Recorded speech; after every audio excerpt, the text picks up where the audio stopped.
Evening everybody, and a very warm welcome to Trent Bridge Live, and I mean a very warm welcome. It is absolutely baking here at Trent Bridge, but the Vitality Blast continues. It's Friday night and I'm delighted to say that joining me for this game against Durham is Travis Holland and Sam Seatrin. How are we, boys? Are you well? Yeah, steady back. You're quite. We've just talked about your mic there, Seach. That's a bad start, isn't it? That's not a good start. So a good start there. Thank you very much for joining us, boys. Just to let you know, the two captains have been out there, and it was Durham that won that toss. Alex Lee's called correctly, and he's going to have a bat. Now, Seach, we've just seen the Blaze there. They lost a toss. Surrey chose to have a ball first. Do you think that Durham's obviously chose to have a ball because used pitch, second game here today? Yeah, I definitely think so. I think it'll be a lot easier setting a score on it as used pitch. It'll probably turn in the second innings. I think in the sun it'll probably be nice to get a score on the board as the pitch gets dry. Now, one thing actually, just to let everybody know and to let you guys know, I don't know whether you know this, but we've actually chased every game here at Trent Bridge in this year's campaign. So it's nothing new to the boys, is it? They'll have a target on the board and they'll have to go out there and get it. Yeah, I think the last few games when the pressure's been on, they've chased really well, so I think they'll be confident doing that. I mean, for you boys, does it really matter when it comes to kind of like T20, whether you're chasing or whether you're setting a target, or is it more about the pitch and kind of like conditions? For me, I prefer chasing just because you know the score you've got and you know how you need to pace it when you're batting. There's no pressure on you to just go out there. You know what you need, so it feels a lot easier. And Trav, from your point of view, nice smooth transition there. I like it. We practice that. I think it's similar, like your mentality going out there is still similar either way. You go and attack the power play and then see where you end up after that.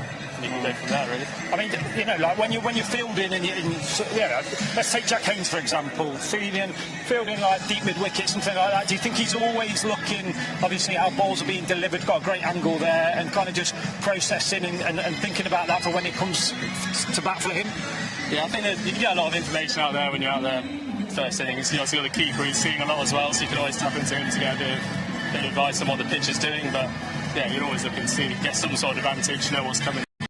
Cool, right. Okay, well, let's tell you about the 11 that are facing Durham. So let's have a look at your Outlaws 11, and of course it is led by the captain, number 33, Joe Clark. 450s in this year's campaign for JC, and then opening with him when the time is right is number 44, Freddie McCann. Jack Haynes, number 30, has a strike rate of 146.55 in this year's T20.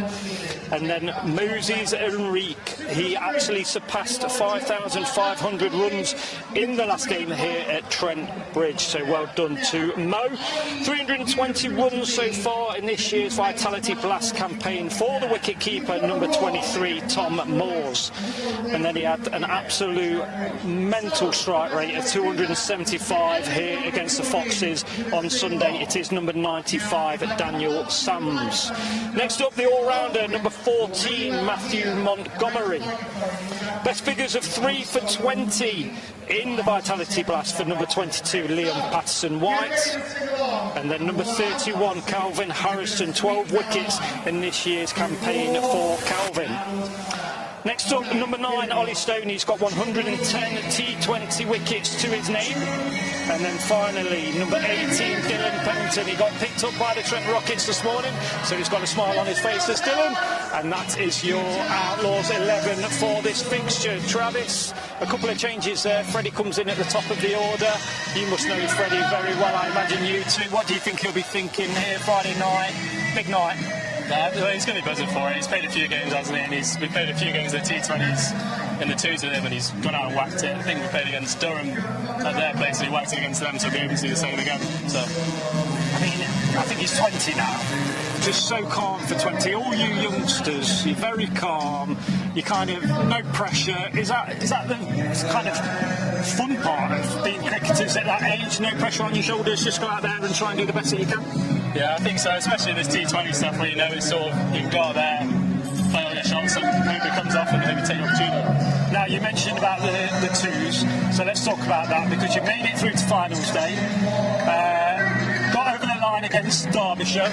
Always nice to do one over Derbyshire. 33 runs.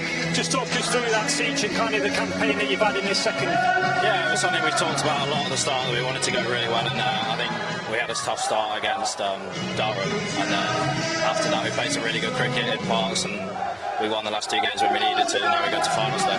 Sammy King, he enjoyed himself against Derbyshire, didn't he? I think 127 off, 57 balls or something. Must have struck it quite well. Yeah, it was incredible. I mean, he was 17 off 17, and then he just turned it on, him and Shaney. Shaney whacked it as well. I mean, it was really impressive. 17 off 17, that's a terrible strike rate to start off with. Could have to have a word with Kingy. But excited about finals day and kind of looking forward to that? Yeah, I think it'll be really fun. A day at Worms, I've never played there. I think it's supposed to be a really nice ground, so yeah, just go out and see what happens, really. Well, wish you luck in that. Let's bring it back to tonight. Travis talked about Freddie last time against Durham. It was a week ago that we were up in Durham. Very different conditions there, Travis. It was very windy, very cold. Fast forward 7 days and it's absolutely baking here at Trent Bridge. But we'll be looking to kind of right the wrongs from last Friday. Do you as players look back and think, yeah, we owe this team one from last time? I think partially. I don't think they'll fully be thinking about it. I think they'll be very focused on just trying to do a job of anyone that comes up against them anyway, whether they've beaten them before or lost to them before. So then they'll still be ready and be keen for it. So game's a game, isn't it, really? Yeah. If we just take a look at the game last week and the last time out against this, it was a tough couple of overs at the end, really, but obviously Matthew Montgomery did really well with bat and ball, got a couple of wickets and then struck it well. But they've got some firepower, haven't they, Durham, really? Alex Lee's at the top, Colin Ackerman, a very experienced member. He had a good day last week. But if we then look at the kind of head-to-head graphic, it's very favourable in our side. So again, I'm going to ask you: do you look at things like that as young lads? Do you look at history, or do you just play the game on its own merit? I reckon personally, I'll probably just play on its merit and just go out there and you're coming up against. You've probably played a few of them before. These lads have faced each other before, so just go and see what happens. Should you think? How about you, Cease? Do you kind of look at history, stats, or? I think the nature of T20 cricket means it's pretty unpredictable. So I think looking into that, I think it's silly, really. I think you just go out there and play the game on the day. Can you get bogged down in stats? Because obviously, analysts do a great job. Obviously, we've got Hugo here now. They do a lot of work. They, like from a batter's point of view, do you kind of looking at where bowlers, what's their best ball, what's their worst ball? Where can I attack them? I'm personally not that interested in it. I think Hugo's disappointed now. He's absolutely wounded. He's just said that and he's absolutely gutted. I think it all plays on my mind, like thinking about what they're doing. I think I'm better off just being free and just playing and just see what happens when it comes down. Kind of play loose, play free, that thing. What about you, Trev? I think similar again. It's all about just see what comes out of you, isn't it, at the end of the day? So, especially in T20s where maybe you can learn something about a bowler, about his variations, or what you might be able to facing some leg spinner, you'll learn a bit more about what their googly looks like or something. But in general, I think you just start around. So you've got that, yeah. Just seen Ollie Stone there walking behind us. Very experienced cricketer, Ollie Stone, obviously coming back from injury earlier on in the season. Bowling first, power plays. Is it about potentially trying to get some early wickets, put a bit of pressure on that Durham, kind of getting to that, if we can get Lees, Ackerman, those kind of players, not let them settle at the crease. It's kind of crucial, isn't it, that first few overs? Yeah, I think they're more experienced. They've got a lot of experience at the top, haven't they? So we can try and break through that, because they'll be able to run the game a bit, so we can break through that early on and help us in a good place. I mean, we've obviously gone with a bit of kind of like, pace, obviously. We've had Farhan here, did a great job last game, but, he's missing out tonight for Ollie Stone, so we're obviously going with a bit of pace. On a used wicket like that, how does that affect it? Because some people would say, no, the best way is to go spin, really, on a used wicket. What can a fast bowler get out of a used wicket? I think, obviously they've got their pace on delivery, which the bowler pace Stone does, so you probably get a bit out of that anyway. But then also, it means his variations are even better. They might stick into the pitch a bit more and make it even harder to get into the stands, so that's how it goes there. If we look at the table, obviously we're coming now, to the final stretch of this campaign. It's been an up and down campaign. Is it kind of, 3 games left starting here tonight? It's very tight, Durham at the top, joint with Lancashire on top by, net run rate. But that middle section, there's only 4 points in that kind of middle section. is it just about getting the win? Doesn't necessarily matter how we get it. We saw that against kind of the Foxes, really. You know, Farham, last bit one ball, nice little dig out, and got the runs. But is it just about getting victories? Yeah, it is. I mean, with the team we've got, they want to go out there and hold a bit of a show. We've got a lot of big hitters and a lot of people there. We're looking to take the game on. So I think first and foremost, they'll look to take the game on, and you should get the win from there anyway. Now, let's just talk about you. I don't think you're wearing that just for style, are you, really? How are you at the moment? Obviously, it's a recent injury. Yeah. A bit frustrating, I imagine, but... It's frustrating, but it's not too long. I think overall it'll be 4 or 5 weeks out. I'll be back in a couple of weeks, so it could be a lot worse than it is. So it could be. Can't complain too much. At least you're going to get some cricket at the end of the season, sort of thing. Right, we can see obviously Durham starting to make their way out there. A few of our lads are milling around. What's going through your head now? As players, not here now, because you know we're not playing. We're not playing, but you know, getting ready now. These last few moments, kind of, 5 minutes, just over 5 minutes to go. Nerves kicking in, a bit of excitement, or is it talking about plans? I think so. I think bowlers will be talking about their plans. I think batters usually have their own routine and how they want to go about, whether they want to just be by themselves for a bit or whether they want to get themselves pumped up. It's all different for different players, but overall, it's just whatever works for you, and you go out there and try and perform. We've seen so far in this campaign, we've opened with spin, we've opened with pace. What can you see here, thinking about that used pitch? What do you think that we'll kind of open in that power play? Maybe like Dylan, Ollie, kind of on both ends, open with a bit of pace? Yeah, I think so. Try and get as much out of the new ball as you can, and then I think they'll go pace off pretty quickly. Just go cutters, slower balls, and then spin through the middle probably. How different is the white ball for maybe people that don't know much, in T20 cricket? How much does the white ball change, after a few overs? Like you're saying, use a new ball. When it comes to red ball, you've got quite a few overs with the new ball, haven't you? But when it comes to white ball, how different is that? Massive. I think you hit a couple off the square and it goes through there, and then suddenly it's scuffed and it's softer, and then it just becomes a lot harder to hit. And the bowlers, I think it comes more into the bowler's favour the older the ball gets, just because it doesn't come off the bat as nice. Right, I'm going to put you two then on the spot here. What kind of figure do you think we need to be looking for? What do we need to restrict them to? Obviously, we've chased, 236, I think, against the Bears at the start of the season. But what do you think on that kind of used pitch? Second game, it's very hot, obviously. What do you think we'll be looking for? Anything under 175, 180, I reckon. Yeah, I'd be happy with that. Travis, what about you? I think I'd agree, yeah, but I mean, if it's anywhere around 200, I think they'll still go out there and give it a good go at it, and they'll back themselves. I think, a few years back, you'd think, run rates chase of 10 and over, you'd be concerned about that bit. Now T20's changed so much, hasn't it? You're chasing 230, 240. For you lads, that's kind of nothing. Well, not nothing, but it's obviously difficult, but it's not the fear that it used to be 2, 3, 4, 5 years ago. Yeah, definitely. I think there's a lot more players now who are able to get into the stands and get a lot of balls away. So I think, you just make yourself a lot more no matter what the total is. You can go out there, and if you have a good day out, there's every chance you can chase down those big scores. And then just finally, obviously, from Durham's point of view, batting first, won the toss, they'd want to put a high score on, weren't they, obviously. They'll be buoyed from last week as well, top of the table. It's a big game tonight, isn't it, really? Friday night, the crowd's filling up here at Trent Bridge. 3 games left, 3 victories you'd like to think will give us the best chance of qualifying.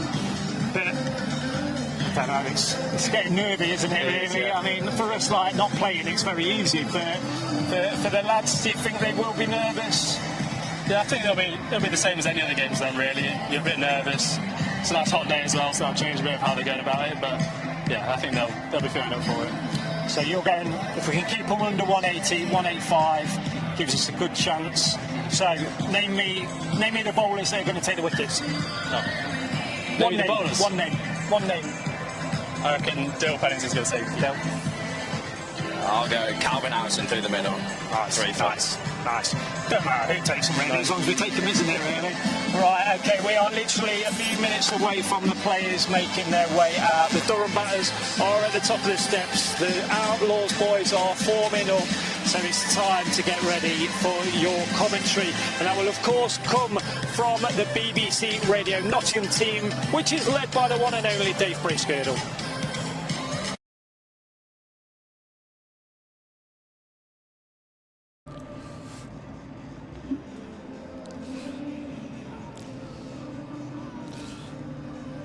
Yes, I've been looking at all the fixtures.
You've got the same idyllic conditions. We have seen a match this afternoon on the same pitch. Obviously the women's game, the Blaze beaten by Surrey. Top of the table clash that one was, and top of the table Surrey defending 132. Wicket got slower and slower, and it got harder and harder to get the ball away. So I'm wondering what we might see a little later on. The news from the toss is that Durham have won it, want to bat first. As I've just mentioned on BBC Radio Nottingham, I was in the northeast a week ago. 49-run win for Durham up there against Notts with Colin Ackerman absolutely flaying the Notts bowling at the back end. He finished with 83 from 33 balls. Notts have made 2 changes. No Lyndon James, no Farhan Ahmed, who we were just talking about this evening. Back comes Freddie McCann, in comes Ollie Stone. So Notts, Joe Clark, Freddie McCann, Jack Haynes, Moses Enriquez plays, Tom Moores, Matt Montgomery, Daniel Sams, Liam Patterson-White, Calvin Harrison, Ollie Stone and Dylan Pennington. I'll go through the Durham side in just a moment. Perhaps here in the background, they're already letting off the sparklers, the fireworks. We've got a group, maybe 20, 30 youngsters, flag wavers down there, just greeting the players out onto the field. Trent Bridge filling up. It's a shame that they weren't all here for the women's match this afternoon. There is still plenty of seats around if you're not too far away from the ground and want to come along. Plenty of space. You'll be very, very welcome. I'm just going to clear my throat. We've got acrid smoke blowing up here from the fireworks. Carl van Vollenhoven, former Northerns, Warwickshire and Notts second 11 leg spinner. What do you make of it? Yeah, I think it's going to be an absolutely cracking game. Almost as good as the weather, I think. Personally, coming from South Africa, it doesn't get much nicer than this. Not a cloud in the sky, Friday night, cracking flags, good weather and good cricket on show. Notts are going to have to almost be perfect to beat this Durham side. This is a very good Durham side who are very dangerous. But a win today puts them in the hunt to qualify for the quarterfinals, and that is all that matters this evening. Yeah, you can't worry about, well, we've got to win 3 and we perhaps need, the Bears to drop a game or Lancashire to drop a game or whatever. You can only do what's in front of you, and that's win this evening. But Notts do come up against Durham, who during the week without playing, they've gone ahead of Lancashire. They're top of the table. That's because Lancashire had a heavy defeat, and that's damaged their net run rate. So Durham first in the North Group of 9 teams with 28 points from 10 matches. Remember, 4 points for a win this season. Notts are 7th. It looks a little messy, 7th, 20 points, but they're 2 wins behind the leaders. Got to win this evening. We're going to get underway with Dylan Pennington from this Radcliffe Road end, and on strike Graham Clark, and he pushes it back to the bowler. Notts in their all dark green with the gold, and Durham in their yellow and blue. Sunny evening. Bright lemony yellow pads for Graham Clark and Alex Lees, the Durham skipper. The rest of the side, Ben McKinney, Colin Ackerman, Ollie Robinson, Jimmy Neesham, the New Zealander, Will Rhodes, Casey Aldridge, Matty Potts, the England bowler, and a couple of spinners, Nathan Souter and Callum Parkinson, as Pennington runs away from us and bowls now and eased into the offside, and there's no run. Yeah, nice start by Pennington. Again, obviously, Durham winning the toss, batting first. We saw that from Surrey. Women used wickets. We saw it last week Friday. Calvin Harrison getting it to spin a lot. Liam Patterson-White got a few to spin and bite. So that's going to be a really interesting battle to see how the players and the bowlers go about their business on this used one. Pennington into Clark, stands menacingly. Oh, and he's got away with one here. He always stands with his bat held high up in the air, brings it down with such swiftness and aggression. And he's gone hard at the ball there and top-edged it high over Tom Moores, and it just goes a couple of bounces down to the fence, down to the rope in front of the pavilion. We saw the workmen there when we arrived earlier this afternoon. They're all on top of the old building there, all with the hard hats on. It would have been a real sun trap this afternoon for the workers, but they've long since gone home. 4 runs for Durham, who get the evening up and running with a fortunate boundary. Clark is on strike, on 4. Next ball he pushes into the covers, and there's no chance of a run there with Joe Clark, the skipper, doing the fielding. Yeah, nice length that. Fancy. That is a nice little length to bowl. A little bit stoppy, the wicket. So potentially nice and straight lines. Be nice and difficult for the batters to get away. Dylan Pennington. I'll ask you, slippery character, isn't he? He is. I'll ask you after this ball the decision to bring the paceman Stone in for the spinner Farhan Ahmed as Clark on strike. Oh, he's hit this many a mile away on the leg side and over the leg side, and that's hit the roof, inside the roof, so it drops down amongst the spectators. Hopefully everybody's okay, but a big leg side 6, banged in short from Pennington, pulled away for 6 runs. The ball has been already thrown back onto the field and will be inspected by the umpire. Yeah, take I a find it spinner an out. interesting decision.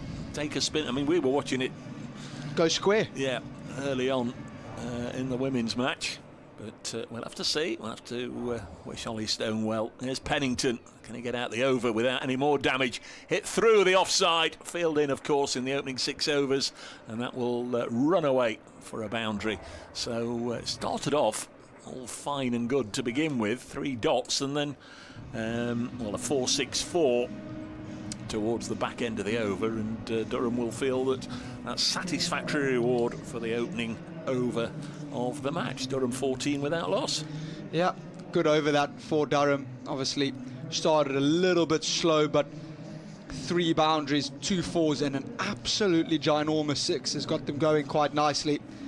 It's going to be Ollie Stone brought into that. He played his first game of the season in the Blast against Durham away. Second game Durham at home, so we're hoping to go well. So we're bowling from the Stewart broad end, wearing the number 9 on his back. Can bowl really, really quickly, can Ollie Stone. Yes, he had a little bit of tap last week. 3 overs, 1 for 42.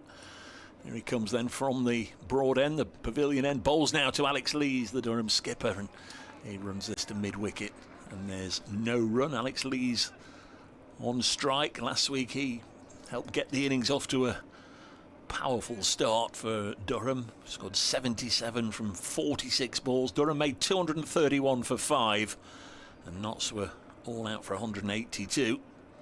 Matthew Montgomery getting most of the tap. Talk about that again as well, I'm sure, a little later. Cut away by Lees, and he'll get a single. 15 without loss.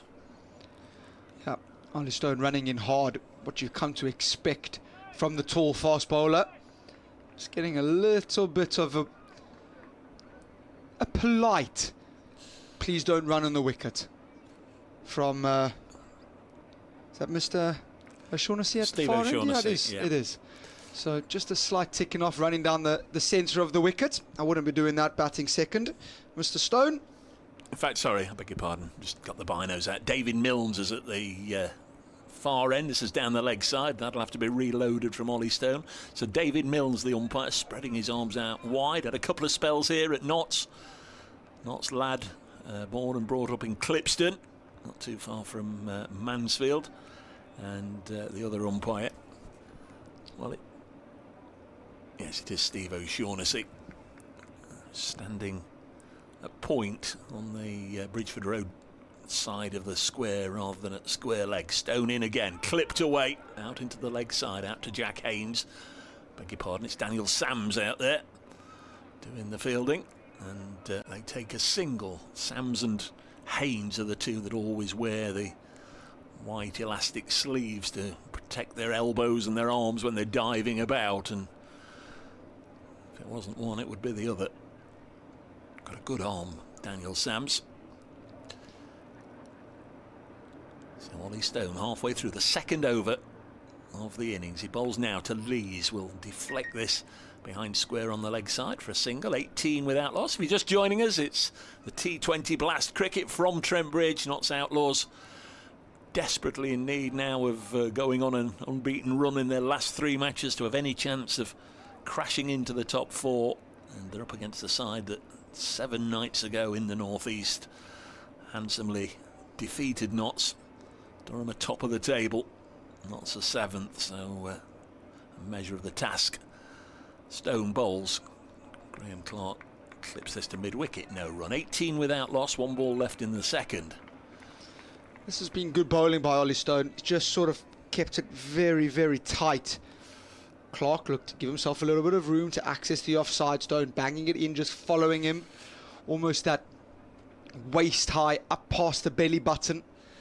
It's a length that a lot of fast bowlers look to bowl with the new ball, make life difficult on slower wickets. So Ollie Stone hasn't aired away from that. Here's the 7th ball of the over then. Stone bowls now, and it's helped away onto the leg side, and I think over the leg side and away for 6. And say it, match after match, just cannot afford to bowl no balls and wides in this competition. You're giving runs away, you're giving extra balls, and how often does that happen? The 7th or 8th ball of the over, if they have to bowl a little more because of ill discipline, gets put away for 6, and that's exactly what happened there. Clark is on 21 from 9 balls, and Durham have got off to a very fast start. They're 24 without loss after 2. Yeah, I couldn't agree with you more, Dave. Extra pace of Ollie Stone just being helped around the corner, and it flies here at Trent Bridge, and that's gone for 6. Ollie Stone's too fast, and Clark hits the ball too hard for it not to go away. Dylan Pennington to continue. He's going to be bowling from the Radcliffe Road end. This will be his 2nd over, so first time in a while they're going back to back. There is the tall, fair-haired Pennington, bowls to the left-handed Lees, who completely mistimes his drive and down into the ground and straight back to the bowler, who turned to the umpire and maybe, what was it querying? Might it have been hit down into his foot and then looped back to the bowler? Either way. Yeah, they were begging. They were begging. Either way, you're not going to get a lot out of umpire O'Shaughnessy. So the first 3 overs bowled by 2 of the quicks. Daniel Sams is the other of the fast brigade. Next ball is punched up to Freddie McCann at mid-off, and there's no run. No Lyndon James this evening, so very much expecting Freddie McCann to open the batting with Joe Clark a little later on. Yep, young Freddie McCann, the left-hander. He's done it once this season when they dropped Lyndon James down the order, so won't be foreign. He did it in his debut at Headingley last year. Pennington got a little white tail hanging out of his cricketing trousers. A slower ball that just looped its way past Alex Lees and on its way through to wicketkeeper Tom Moores. That is a towel, I presume, for drying the ball, which on the hottest day, or one of the hottest days of the year, not entirely sure why he needs a towel, but maybe it's just to wipe any sweat off his hands or whatever. But he runs away from us now. Gold numbers shimmering on his back, and this is scooped away down the leg side by Lees. I think he'll be a little disappointed it didn't go all the way for 6. He was sort of watching it sail through the air and just casting a glance to see where it landed. Well, it was just inside the rope in front of the pavilion. And again, Durham looking to make a fast start against Notts. Already 28 on the board. Yeah, it's a good shot. All the players play these shots. They play all the fancy ramps, reverse ramps, and Alex Lees no exception. Just gets down in the normal position, walks across the stumps and helps it over short. Fine leg for 4 runs. He moves to 6. It's 28 for no loss. changing the field. Yeah, I was just going to say, I think Notts had got only one fielder out, which... Don't handicap yourself more. Well, it was a bold move. Here's Pennington. In now and bowls to the left-handed Lees, and he's hit this crisply down the ground, and it's gone between two fielders and will run all the way to the rope. Neither McCann nor Stone able to get anywhere near it. Lovely shot from Alex Lees, who's having a really good year in all formats. The Durham captain has taken to skippering the side really, really well. Of course, played many times for England, former Yorkshire opener, but he's having an excellent season. Scored a couple of centuries against Surrey a couple of weeks ago in the county championship. He's hit this to mid-on to Ollie Stone and scampers down to the other end. Just wondered if Stone might have been able to get on that and shy at the stumps, but elected to hang on to it. So through 3 overs, it's a fast start from Durham, going at 11 and over. Yeah, really good batting. Back-to-back boundaries in that over certainly helped catch them up.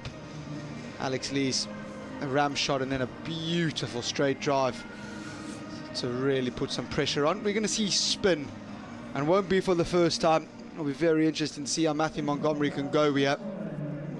If he can extract some purchase. He's gone really well in this blast, hasn't he?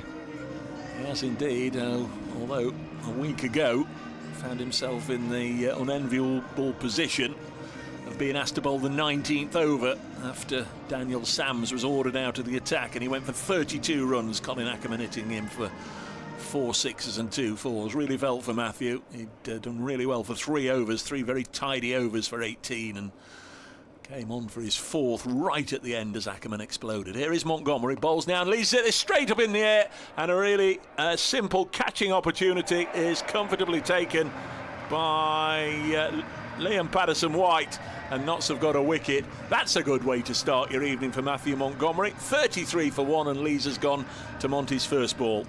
Brilliant start. Lees looking to swing it away to the short boundary.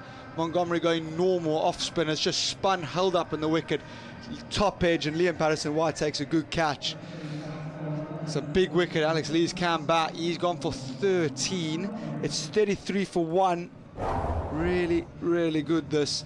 Notts needed a breakthrough and they found one. Just went for the big below there. It seemed like, Matthew Montgomery, he's the fella that we got plenty of runs off last week. We'll have a little bit of a go at him, and it went straight up in the air. Lee's out for 11, in fact 33 for 1 at the start of the 4th. Newman is one of the tallest players in the county game at the moment. Ben McKinney, something like 6'7", and already played for England Lions with the likes of Freddie McCann and Farhan Ahmed. Absolute giant of a fella. Goodness me. He is ginormous. You have to hit him on the boot to get him out LBW. Not's been in the greatest of form recently. Let's hope that continues. There's Matthew Montgomery to bowl to the big left-hander. Nudges this into the covers to Daniel Sams, and there's no runs. 33 for 1. Matthew Montgomery's off spins have been one of the finds of this season's competition. Been working really hard through the winter. His next delivery is cut into the offside for 2. McKinney off the mark, up and running. 35 for 1. You're on BBC Radio Nottingham, online as well as on your radio. There's Montgomery. Bowls again to McKinney, and he'll just bunt it down the ground. Nobody stopping the single at mid-on, so that's an easy run for him to get and get off the mark. Now then, Graham Clark, don't think he'll be just nudging singles into gaps. That's not usually his way. He's a formidable striker of a cricket ball, brother of Jordan Clark, who's at Surrey and very much of the same mould. See ball, hit ball. See West Bridgeford in the distance, try and hit it to West Bridgeford in the distance. Montgomery to come round the wicket then to the powerful Clark. And, well, he's chipped this up on the leg side. Had there been a row of fielders on the discs, would have been a simple catch for one of them, but they weren't. They were out in the deep. Another single. 37 for 1. Again, it comes down to the last ball of the over, and the question: can you get out of it with a dot or a one?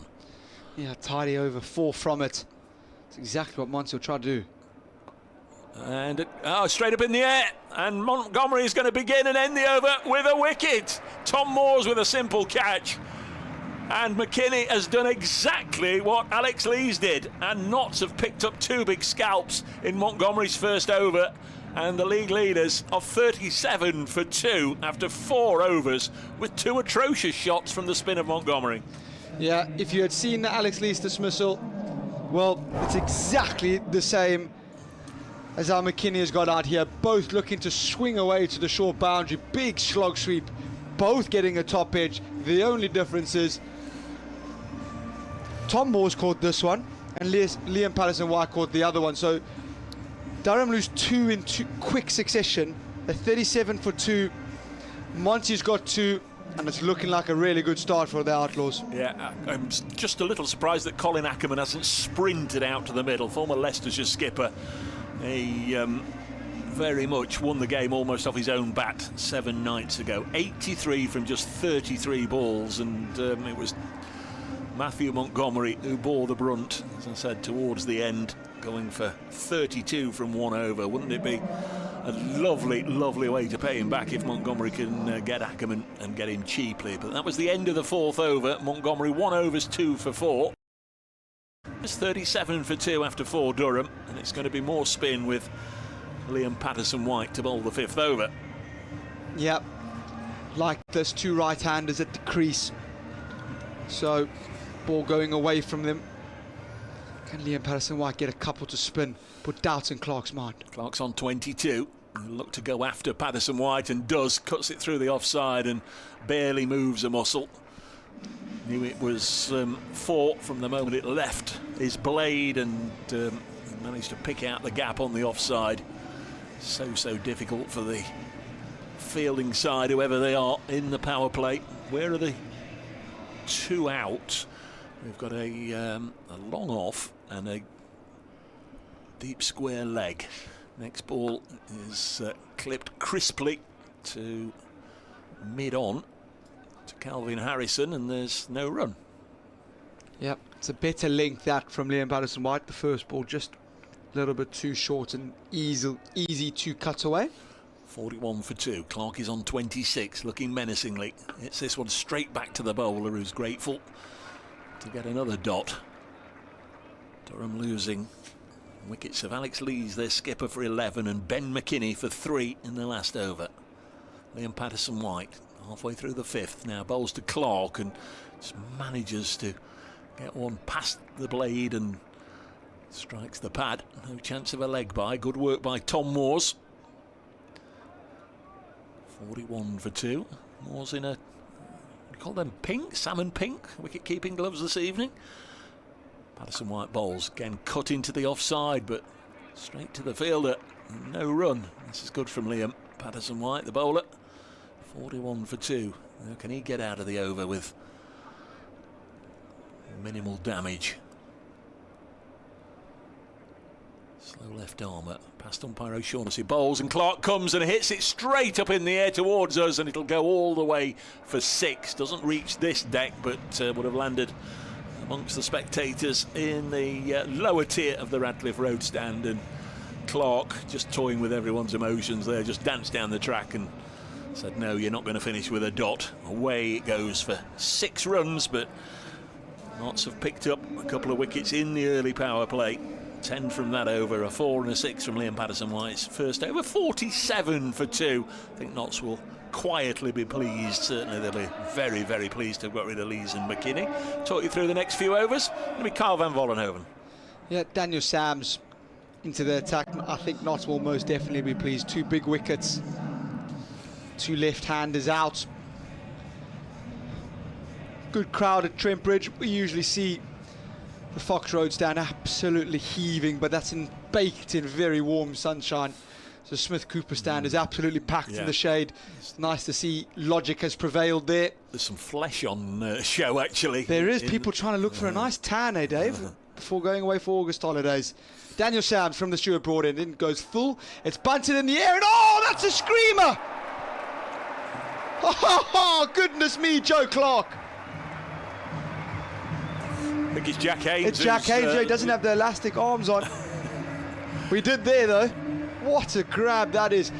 Almost jumping as one hand as high as he goes. Go gadget arms straight up into the air, and it's a screamer. Colin Ackerman, the dangerous Colin Ackerman, has got to go. He's gone for a 0. Daniel Sams picks up a wicket. They're 47 for 3. And he's gone first ball as well. What a what a bonkers game cricket is. 83 off 33 against the same opposition a week ago. And here he's gone to a sensational catch from Jack Haynes, leaping high on the discs at mid-off. Didn't give him much of a prayer in truth, but a really high leap, and good work from Jack Haynes, getting the quacks over the public address system, which some will enjoy. And Notts have got their 3rd inside the power play. Yeah, that's a really, really big wicket there. Colin Ackerman is a serious player. It brings Will Rhodes to the crease, former Warwickshire captain. Born in Nottingham, Will Rhodes. Yeah. Started his professional career with Yorkshire, moved to Edgbaston, and has now found himself up in the northeast with his 3rd county. Left-hander, of course. Yeah, Rhodesy. You can give it a bit of a wallop. Well, somebody just needs to stay with Clark, because Clark will do the walloping. Correct. Daniel Sams in, and this is just pushed back to him.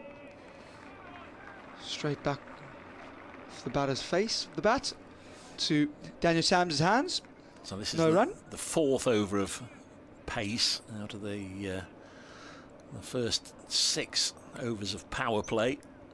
Montgomery and Patterson White with an over apiece. Expect Calvin Harrison to be the other bowler used. Yeah, I would have thought Calvin will follow Daniel Sams this end now, bowl the next over. Sams tearing in from the Stewart Broad end. This is flicked up into the air as well, and just lands before mid-on, which is Jack Haynes after an absolutely spectacular grab. We have been privileged enough to see some great catches this blast. Calvin Harrison at Leicester, Jack Haynes here today, 2 one-handed screamers. So really, really good stuff. Notts have been good in the field. Just wondering if the wicket's a little bit too paced. There's a couple that have just been chipped up. Sam's in, this one short and guided away, 2 backward point dot ball. So 4 dot balls in a row and a wicket. Can we get a wicket maiden? Lots of cricket on at the minute. See the test match out there. Just waiting for all of it to load. Don't know if you've heard, Dave, but your former country that you've played international cricket for have qualified for the T20 World Cup.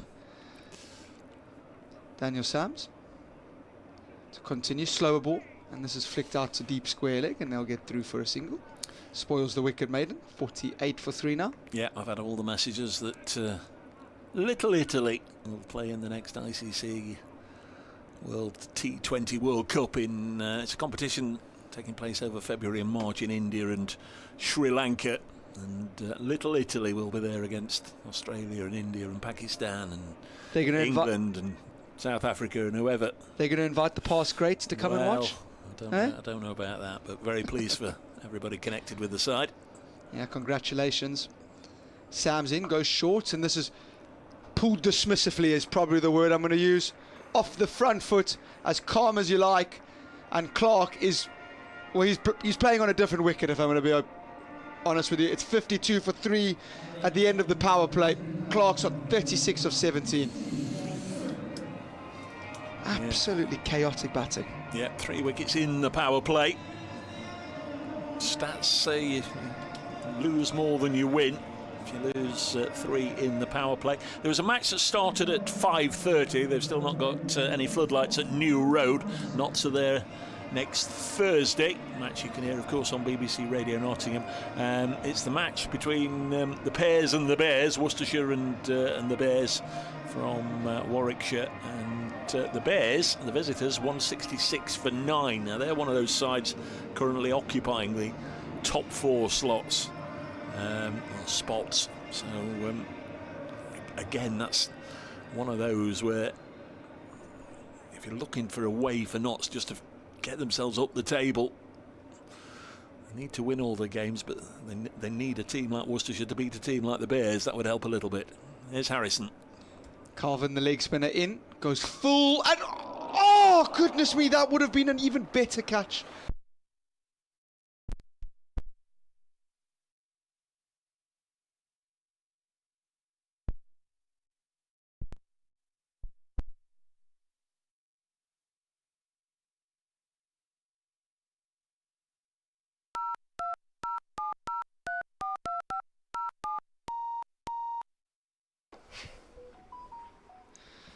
Sorry, we've just lost everyone there.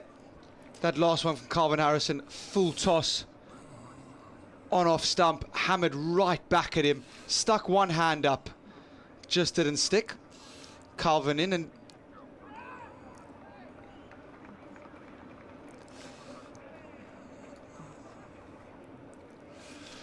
you're back. Calvin Harrison to continue, 54 for 3, bowled with absolute great control these first 3 balls. This one in, and Rose has played all around that. He's got a inside half of the bat out to square leg, gets through for a single. Yeah, apologies, the line just dropping there. First ball of the over was quite dramatic, drilled back at the bowler Calvin Harrison, who stuck out a hand instinctively. The ball nearly stuck, and he nearly got it on the way down, but couldn't quite. Calvin Harrison in, and oh, it's nearly snuck through. Slider from Calvin Harrison out the front of the hand. Clark lunging forward on the front foot, nearly snuck through all the defences. Really good bowling this from Calvin. Can he get through the over? This one spun leading edge into the gap. Well, it looks an absolute handful to play spin at the moment. It's spinning, it's spitting. Calvin Harrison's got it on a string. Not got Durham 55 for 3 at the end of the 7th. Yes, it'll be the same later on, of course. Nathan Souter, Callum Parkinson, 2 frontline spinners in the Durham side. We've also got Colin Ackerman, who, of course, for a while was the world record holder in T20 cricket for a spin bowling performance in his Leicestershire days, and he took 7 for 18. So there's a little bit in the Durham camp as well in terms of spin bowling options. We're through 7 overs here on a lovely night in Nottingham with the visitors Durham, who topped the table 56 for 3. Clark, the opener, still there on 37, and Nottinghamshire would certainly boost their chances of winning if they can get him out. Freddie McCann is going to have a bowl. Seen a little bit of him bowling in the county championship this season. Hasn't turned his arm over in this competition. McCann in and fires this one through really, really quickly. Clark inside edging it onto his pad. No run. Yeah, obviously Joe Clark seeing it spinning a lot and looking to go pace off options. Spin. Freddie's a handy off spinner. Freddie full, and this is driven down the ground. They're going to get through for a single. They do well to run 2 to Calvin Harrison. He's got a good arm and really quick across the turf. 57 for 3. Remind you, earlier on Durham won the toss and elected to bat first. Lost 3 quick wickets, 2 and 1 over. More on that in a bit as McCann's into Rhodes, who's pushing it down the ground and decides that a single's not going to be taken after McCann misfielded it. So Monty getting rid of Alex Lees and Ben McKinney, both in the exact same fashion, top edge sweeps. This is in and pushed down the ground from Freddie McCann. Will Rhodes getting off strike. He moves to 5. Score moves to 58 for 3 before Daniel Sams got rid of the dangerous Colin Ackerman thanks to a very good catch by Jack Haynes at mid-off. This one in and hammered it down the ground, and oh my word, it's hit Will Rhodes in the helmet. I hope Will Rhodes is okay, because that is a glancing blow that's almost hit him on the side of the helmet. I thought it was his shoulder. I just thought he got his shoulder up rather than I thought it was head. grill. Yeah, it looks like he's okay. The umpires aren't intervening, so he's obviously said he's okay. That's good. That's good. That was struck fiercely. Will Rhodes then off the back foot pushes this down the ground.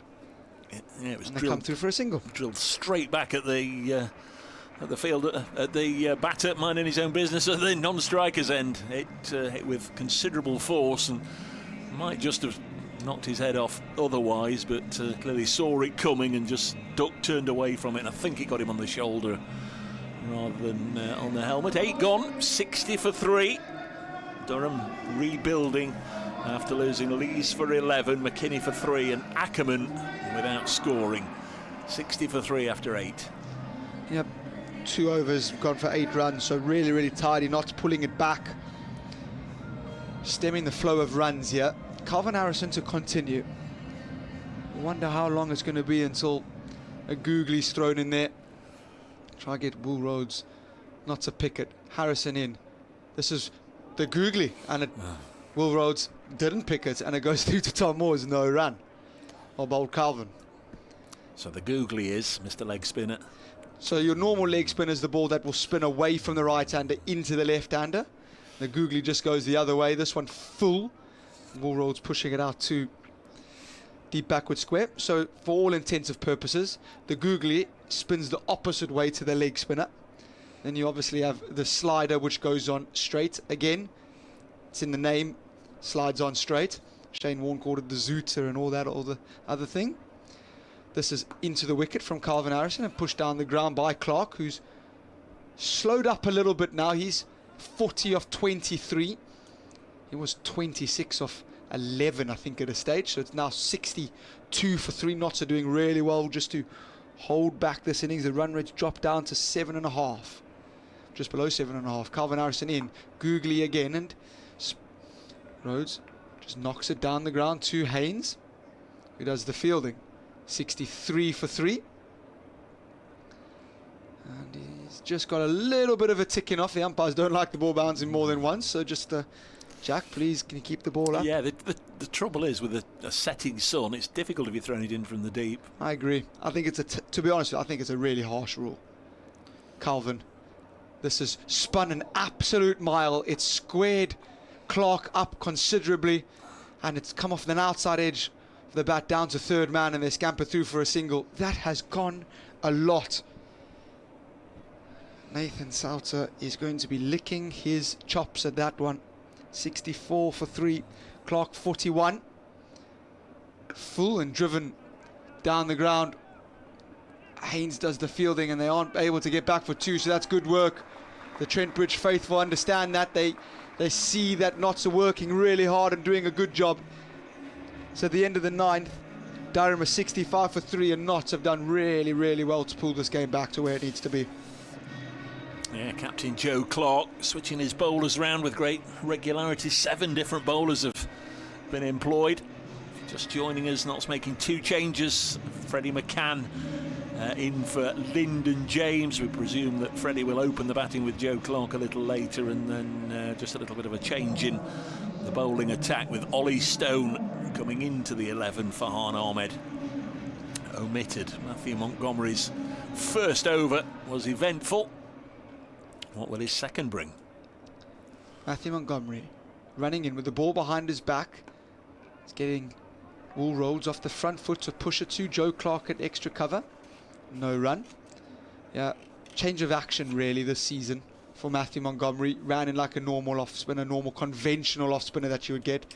Now almost the Sunil Narayan style look. This one in, and Rhodes cramped for room off the front foot, pushes it out to deep mid-wicket, and they scamper through for a relaxed single. 66 for 3. Durham winning the toss, batting first on a used wicket. Earlier on, the Blaze slumped to their second defeat to Surrey, who are top of the table. Not looking to get back in the quarter spots as the next ball's flicked out off the front foot from Clark down to deep backward square, where Liam Patterson-White does the fielding, keeps it to a single. 67 for 3. Clark 42 off 25. Rhodes 10 off 17. So really struggling to get going here is Will Rhodes. And again, just defended off the front foot, down the ground for a single. Notts doing really well, just stemming the flow of runs here. Can Monty pick up another dot? No one in mid-wicket, so just protecting the boundary here. 2 balls left of the over, only 3. Clark will go after it. Low full toss, difficult to get away. Bunted down the ground. Will Rhodes touches and goes, and they're going to get back for 2. It's good running. In all fairness, there was always 2 down there. There was always 2. Hit it pretty straight, hit it firm. And they were always going to be able to get back for 2. 70 for 3 now. Last ball of the 10th. Monty round the wicket into Clark, who's hammering it down the ground. Will Monty pick up his 3rd? He does. And he got the big wicket of Clark. Clark's got to go for 44. A quicker ball into the wicket. Clark trying his absolute best to heave it over long on. Didn't get enough of it. And it's taken out on the boundary there by Calvin Harrison. It's a good grab. He doesn't drop many catches. And Graham Clark's got to go for 44. Durham is 70 for 4 after 10, and Notts are really in the pound seats. Yeah, what a way to reach the halfway stage of this innings with the 60th ball, the last ball of the 10th over. Matthew Montgomery getting his 3rd wicket, and Calvin Harrison almost literally didn't have to move down there on the long-on fence. He was looking into the sun, but judged the catch nicely. And Matthew Montgomery has 3 in the innings. Ollie Robinson on his way out to the middle. There are 2 Ollie Robinsons in the English domestic game. The other one a pace bowler, played for Sussex and England. This one formerly with Kent, now very much a son of the North East, the Durham wicket-keeper, Ollie Robinson. Comes out to join Will Rhodes. Durham 70 for 4. And it's a good opportune moment as well, halfway. Joe Clark reinforce 1 or 2 words to his troops. Keep your discipline, don't let Durham get away like they did in the second half of the innings up at the Riverside last week.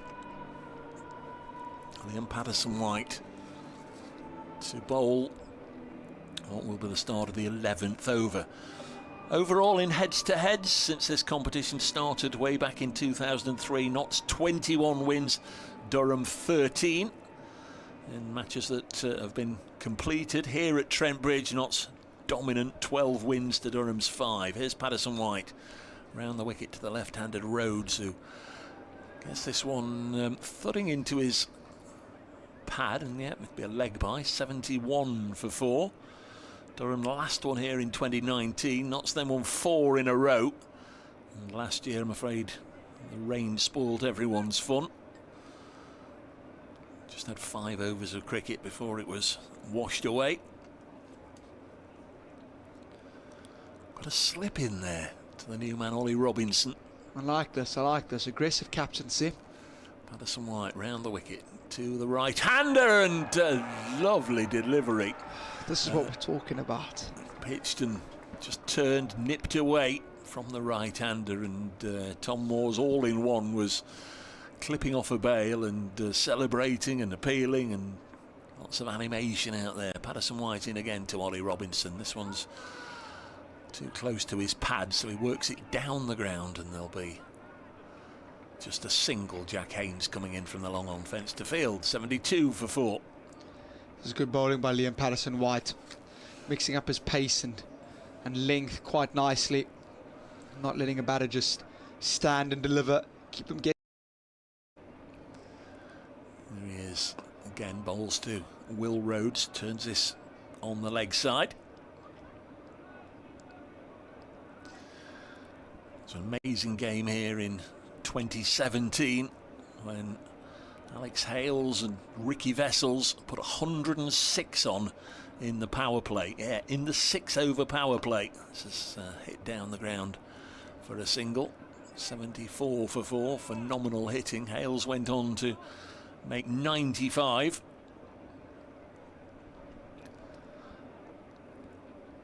Notts have had a centurion against Durham. That was Joe Clark up in the northeast in 2020. Patterson White bowls, and again Rhodes just looking to rebuild the innings here. You fancy the experienced left-hander turns this on the leg side.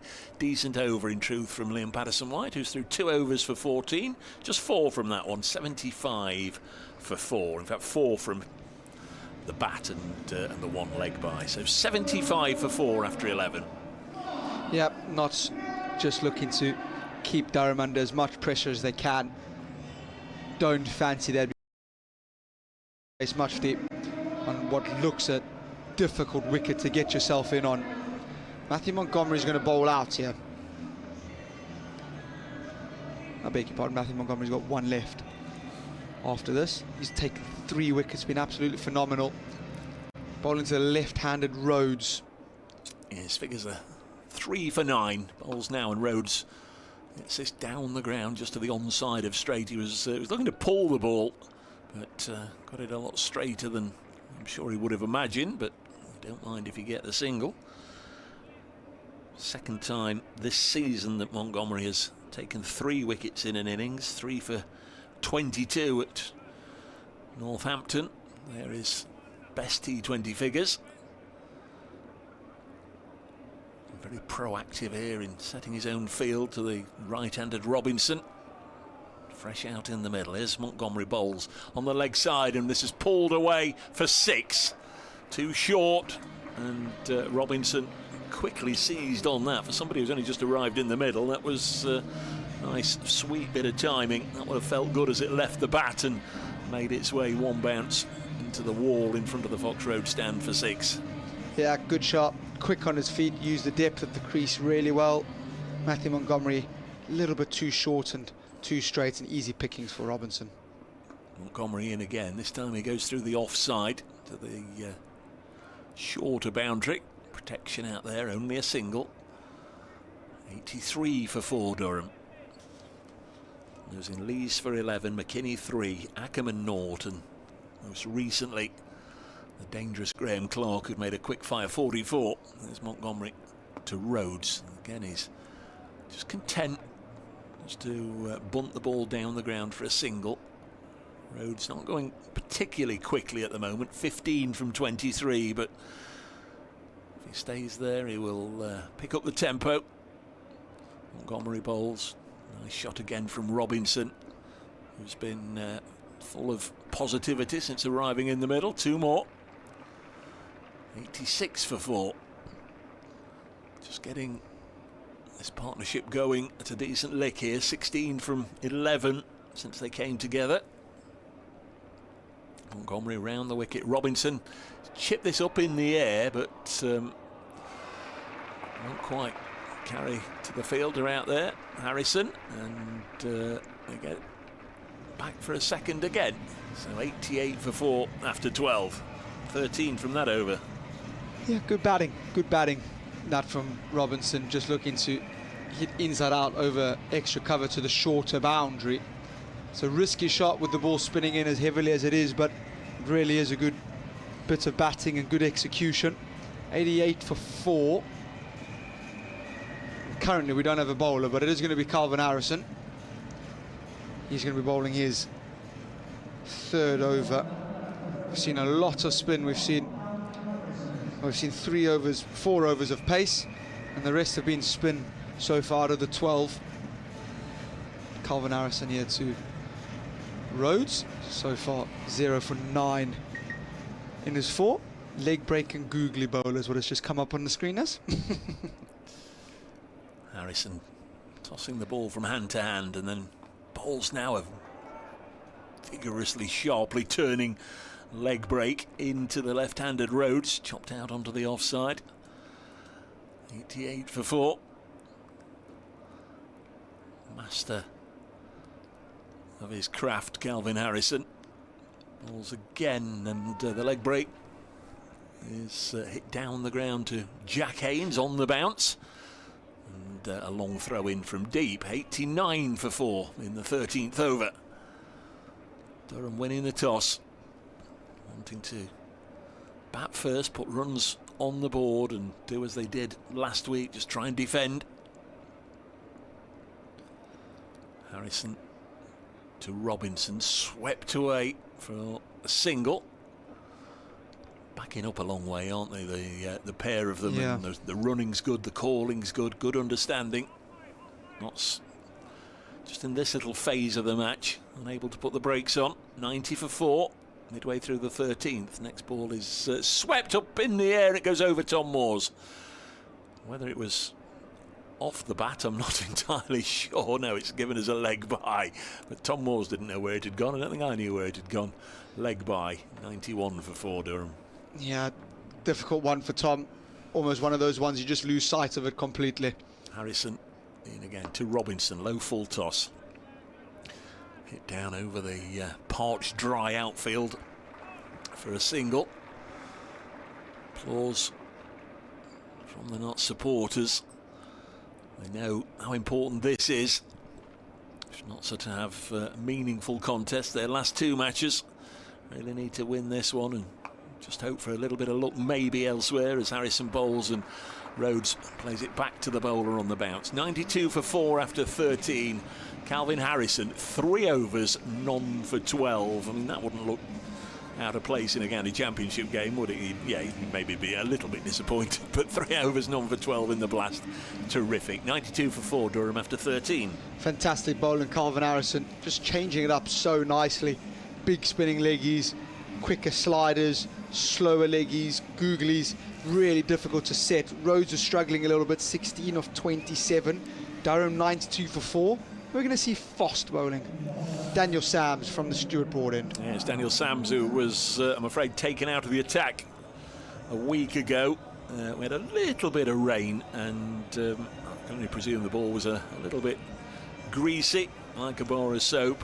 Whether he was trying to do something out of the back of the hand, I'm not entirely sure. But they bowled 2 deliveries that went past the batter at head height, and he was removed from the attack. So the last 2.4 overs of the Durham innings were bowled by spinners, and Colin Ackerman in particular dipped his bread in, as they say. Here is Sams then round the wicket. Bowls now to Robinson. Cuts this to backward point, a shy at the stumps, and decent effort. Sams decided to let it go on if it might have hit the stumps. Decent work there from Ollie Stone. 93 for 4. Lots have used 7 different bowlers. Nobody's bowled out as yet. Ollie Stone's only bowled the 1 over so far. Wonder if we'll see him utilised in the back end of the innings. Here comes Sams. Australian quick. Plays for Sydney Thunder in the winter in the Big Bash. This is banged in short, and Rhodes rolls his wrist. Plays it down on the leg side. Again, a fierce throw in from Jack Haynes. It's 94 for 4. Yeah, it was a sharp short ball there from Daniel Sams. Fancy has potentially rushed Rhodes. Rhodes looking to hook this away many a mile, and has just got big on, rushed him. What we're looking at here, 160.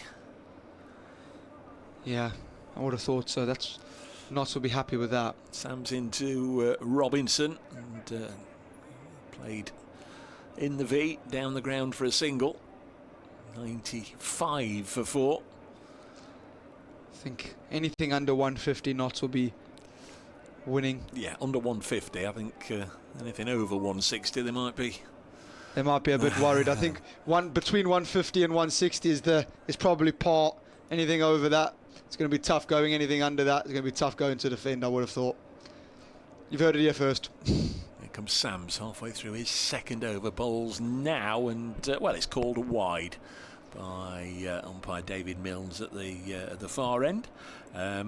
Got people watching, listening, viewing the live stream pictures all over the place. We've got lots of Durham followers with us this evening. Hope you're enjoying the coverage. And we've got Astrid and Polly who are watching a very good evening to you and to Dad Martin for being in touch.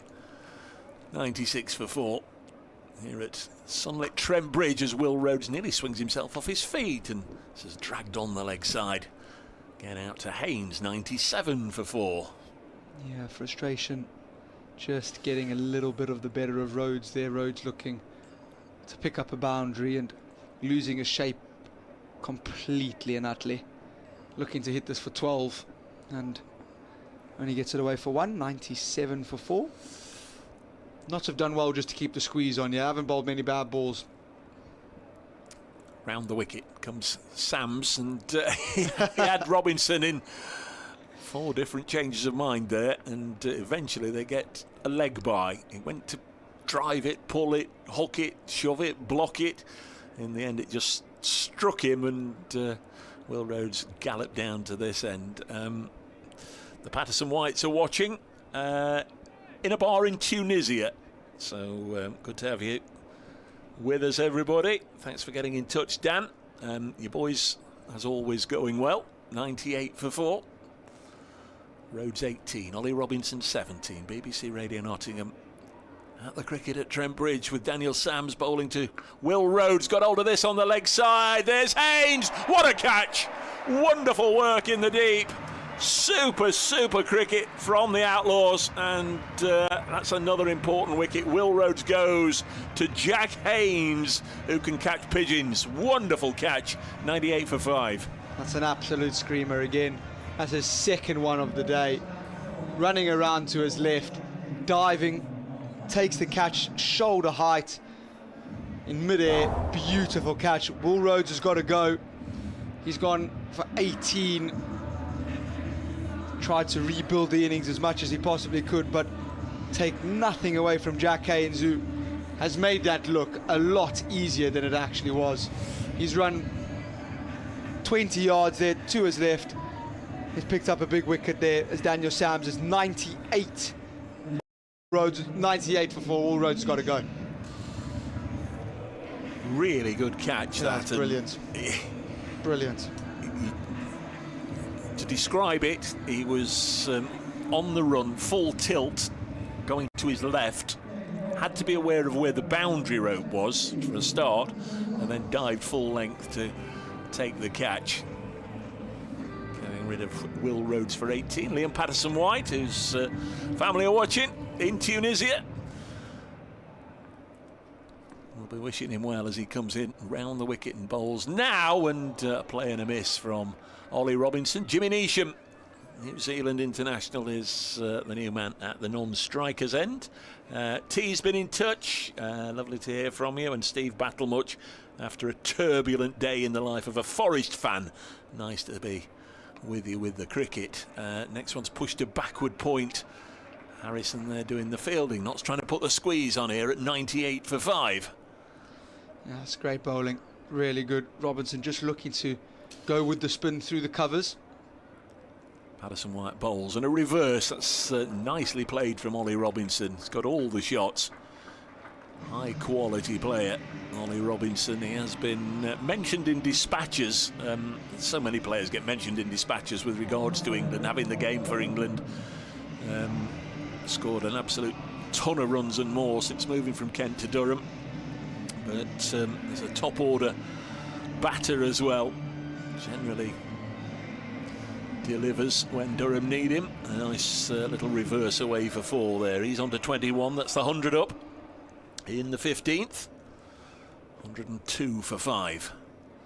Notts in the all dark green, bowling to the lemon yellow shirts of Durham, and this is eased away again by Robinson for a single.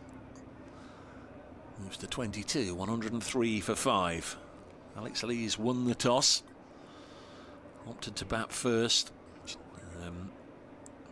Joe Clark, the Notts skipper, telling us that there were 2 changes. McCann and Stone in for James and Farhan Ahmed. No Zach Fuchs for Durham this evening. Matty Potts will play. This is dropped on the leg side by Neesham. He wanted a run. Ollie Robinson wasn't going anywhere. May well have been one there. Yeah, Robinson would have had to want it from the get-go, and I don't even think Robinson was backing up much there. So I don't think he was expecting Jimmy Neesham to play just a gentle little drop down on the leg side. He's usually all butchery and smite and wallop. Gets a single here. 104 for 5 at the end of the 15th over. It's very much up for grabs. Notts will be a lot happier than they were round about this stage a week ago, when Durham were just starting to flail it to all parts, and that's even before the full brunt of their troubles hit home. 104 for 5. Durham can still get 160. Notts can still keep them under 140. Really is on a knife edge to talk you through the last few overs. One or two people again asking, who did he play for? He played for the Northerns. You've played for Warwickshire. In fact, you've played for Warwickshire against Notts and served up a century for Asiba Mead, didn't you? I did. I bowled him into the English squad. The next day, he got called up for England, so I still haven't got my thank you card for that. I'm just bowling him down juicy half volleys. And he's played for Notts seconds, but Calvin Harrison wouldn't let him get in the first. Here we go. Correct. Monty in, and this is short, and this is nearly spectacular. Nearly spectacular again from Jack Haynes. Well, if anyone could have caught that today, it would have been Jack. Jumping away, finger-tipped it over the crossbar for 6. Jumping Jack flash. Yeah. I thought he got it. I also did. I thought it was just going to fall, but in the end, Jimmy Neesham had enough to clear the rope. First ball goes for 6. The next one that is a great response. In, spun and beat Jimmy Neesham outside the off stump. So that's where you need to bowl at Monty. So yeah, 110 for 5 now. Jimmy Neesham, a finisher. Goodness me, he's been around so long, done it for so long. This low full toss and bunted down the ground. Calvin Harrison does the fielding. They're not going to come back for 2, so only 1. Nelson on the board. North Group, the Bears made 176. Worcestershire in reply 13 for 1 in the 4th. It's the Roses battle at Old Trafford. Yorkshire 72 for 1 after 6. Guess those of a Notts persuasion would want Yorkshire to win that. Keep Lancashire quiet. And the next one is cut straight to the man on the ring. Matthew Montgomery quick into the wicket. And Ollie Stone has not had to move a centimetre. All he's done is put his hands in front of his face and clutched onto the ball. Ollie Roberts has got to go for 22. Notts pick up their 6th. And you know what struck? Nelson has struck. Nelson has got that wicket, is what a lot of people would have said. Well, and Matthew Montgomery's got 4. He has, for the first time in his career best figures for young Monty. Yeah, those who poo-poo Nelson. Hey, now you'll believe. Exactly. It's happened once in 25 innings, but it was Nelson that's got that one. That's a big wicket. Ollie Robertson was looking dangerous, and Montgomery just shifting the field around. So Robinson's reverse sweep Patterson wide had a deep backward point, had cover on the ring. Ollie Robertson looking to go over that fielder, has picked out that fielder. So good work. Casey Aldrich walks to the crease. Yeah, Aldridge had a good time of it a week ago, but with the ball, a 5 for his maiden. He'd only taken 1 T20 wicket before last Friday, and then he got a 5 for against Notts. Playing against Notts for the 3rd time in little over a week. He played in the county championship match for Somerset, then has gone to Durham on loan, and has played these 2 matches against Notts. Montgomery in, and Aldrich defending off the back foot. Come on, Monty, get a 5. If your mate gets a 5 for here, come on, crikey, you'll be going home with the milkman. Spin one through the gate. This one in and down the leg side. He won't struggle to do it from there, and they scamper through for a very quick single. But that is a fantastic spell of bowling. Matthew Montgomery, 4 for 30, best figures in his career. CB for Matthew Montgomery, 112 for 6. And the Outlaws are really, really on top here. They just need to keep Jimmy Neesham quiet. Nice to see a quality spinner at work, isn't it? It is, but don't often see that, do we? They won't in the Notts Premier at Woollerton tomorrow, will they? No, they won't. Oh, Zayn Latif's a good little left-arm off spinner. He's pretty handy. Not the leggy on the other end. He's rubbish. Who are we losing to tomorrow? We've got Hucknall. Hucknall at home. We need to win that game. We're going all right at the minute. We just need to continue doing it. 4 overs to go. Durham 1-1-2 for 6. Again, the dangerous Nottingham is there. Casey Aldridge can hit a long ball. Durham could still get up to something they'd feel they could defend. 150, 160. Notts will be pressing for wickets. There's Harrison. Calvin, slow approach in, spins and pushed out into the leg side for a single. Brings Jimmy Neesham onto strike. No boundary is big enough for Jimmy Neesham. He can clear most, so fancy Calvin Harrison to go either leg spinners into the wicket, outside off, getting it to spin back sharply, or slow googlies. He's going to go round the wicket here, Calvin Harrison, to try cramp Jimmy Neesham up. So changing approach. Calvin Harrison around the wicket. Jimmy Neesham goes switch it and kicks it away to backward point. And they come through for a single. These games come around thick and fast, and every other day it seems we're at a different ground, with you saying, well, he was my best mate, I went to school with him, I've played cricket with him. One of your other mates is in the runs this evening. Calvin Harrison in short, and this is helped away for 6. Calvin Harrison a little bit too short and down on one knee, and it was always going to be put away. Short boundary on the leg side, and lovely shot, Aldridge. Matthew Britska. 87. He's 87, not out from 43. The Northants opener, 180 for 2 after 16. Northants playing against Samit Patel's Derbyshire at Wantage Road. Harrison in this time, Fuller, and it spun past Tom Moores. That was a stumping opportunity. Tom Moores not able to gather that, and it goes away for 3 byes in the end. I thought he That's bowled fantastically well bowled, Calvin Harrison. I know Tom's a lot closer than me, but I don't know if he thought he'd have bowled him as well, but I couldn't see any way it wouldn't hit the stumps. Lovely bit of bowling, and it's cost Notts 3 runs. Yeah, well bowled, Calvin. Done him in the flight and well executed. Brings Neesham onto strike. Calvin goes in and Neesham hammering it down the ground. There's no one there, and that's going to go for 4. So a slightly expensive over this for Calvin Harrison. He's got 1 left.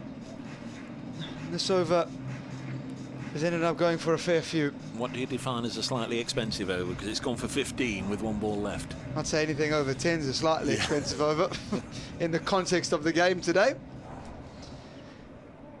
A couple of weeks ago at the beginning, I'd say 10 is average. Harrison in. Neesham goes switch it, and that's going to be 6 more.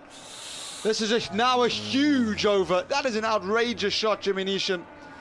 We saw him try the switch it earlier on in the over. This time he goes normal switch it and goes for half a dozen. So into a big over, 21 from that one. It's 133 for 6. Just got a little messy there for Notts with Jimmy Neesham cutting loose. Dangerous player, as we know.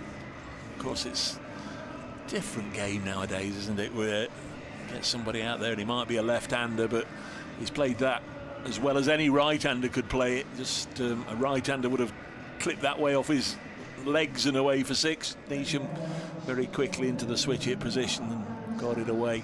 So it's 3 overs to go. Now, last week Daniel Sams came back on to bowl the 18th and began with 2 beamers, so was taken out of the attack, but it was we did have a little bit of drizzle, and I think the ball had just got a little greasy, and say added to maybe trying to bowl a slower one out the back of the hand. He did it twice and he was off. Let's hope he goes better in the 18th this time. Sams in and switch it from Aldridge, and it goes through to Ollie Stone at backward point. I must admit, I haven't seen a switch hit played off a seamer before. It's outrageous. It's quite ambitious, but it gets the dangerous Jimmy Neesham, who's on 18 of 8 balls onto strike, 134 for 6. Well, I think had he not done that or hit it, it would have been a leg side wide to the normal right-hander. And remember what I said earlier about just making sure you only bowl 6 deliveries. Yeah, don't want to be dishing up extra ones to Jimmy No. Neesham. Sam's back over the wicket, goes into the wicket, and Neesham's pulling this away and pulling this away for 4. I'm not sure that's the correct plan. No. Slower ball into the wicket, and Jimmy Neesham, in all honesty, has tried to hit that out of Trent Bridge. He hasn't quite timed it and has gone for 4, and I think Notts can potentially be quite happy about that. Yeah, I mean, that can't have been the intention. A slow half tracker when you've got a long on and a long off out.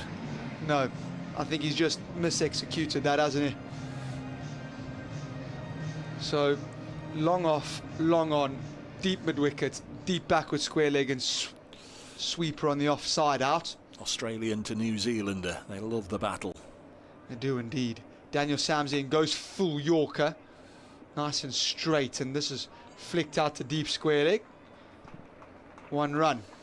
Jimmy Neesham will do well to hit that one for 6. 139 for 6. So Durham just creeping closer to that 140, 150 mark. Notts will be very, very aware. Anything over 160 will be a challenge to chase. Doesn't look the easiest out there. Notts can keep them under 160. You'd fancy that is a good score to chase and keep themselves in this competition. Sams back around the wicket, and it's an uppercut over backward point, and that's going to be 4 more.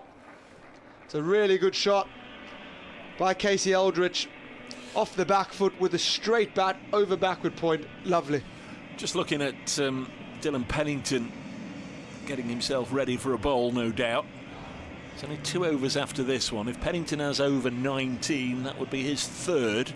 Can't believe that Daniel Sams isn't going to have the last over. So they brought Ollie Stone back into the side this evening to bowl 1 over, which seems a little bizarre.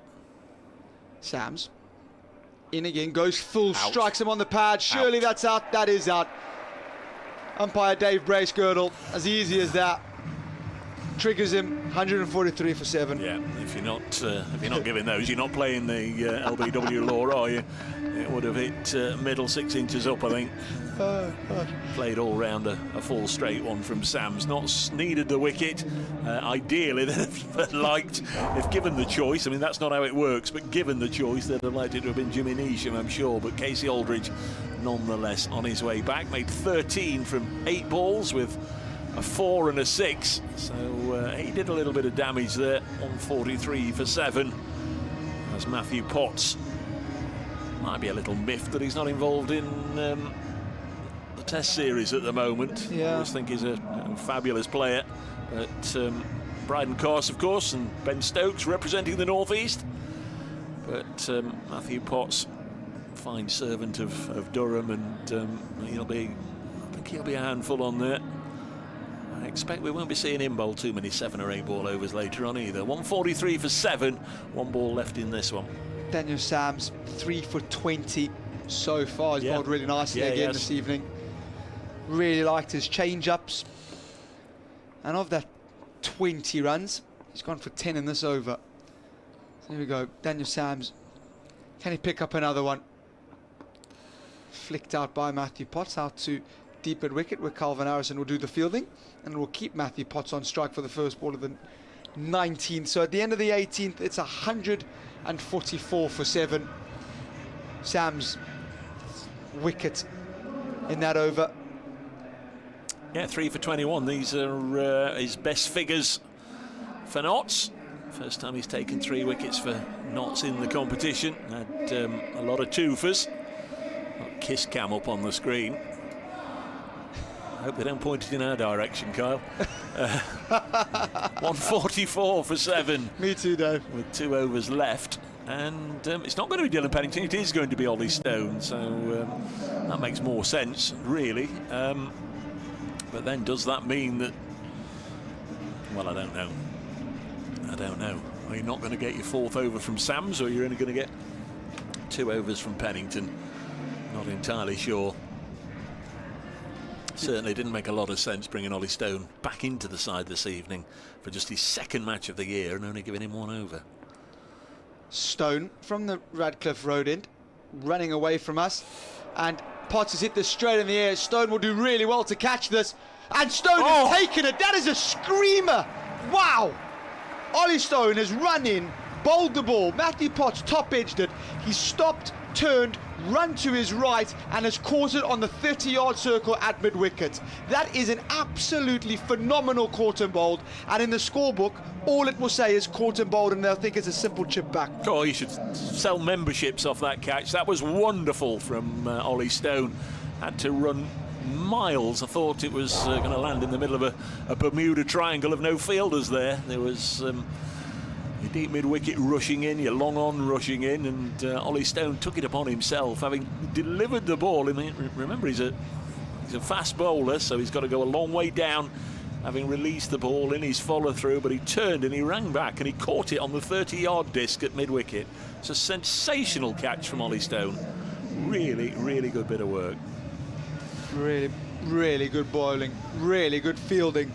We've seen some spectacular catches today. And I tell you what, he'll enjoy it being Matthew Potts as well, because we talk about England and, you know, definitely. You know, there's got to be a little bit of friendship and rivalry there as well. I'm sure they know each other pretty well.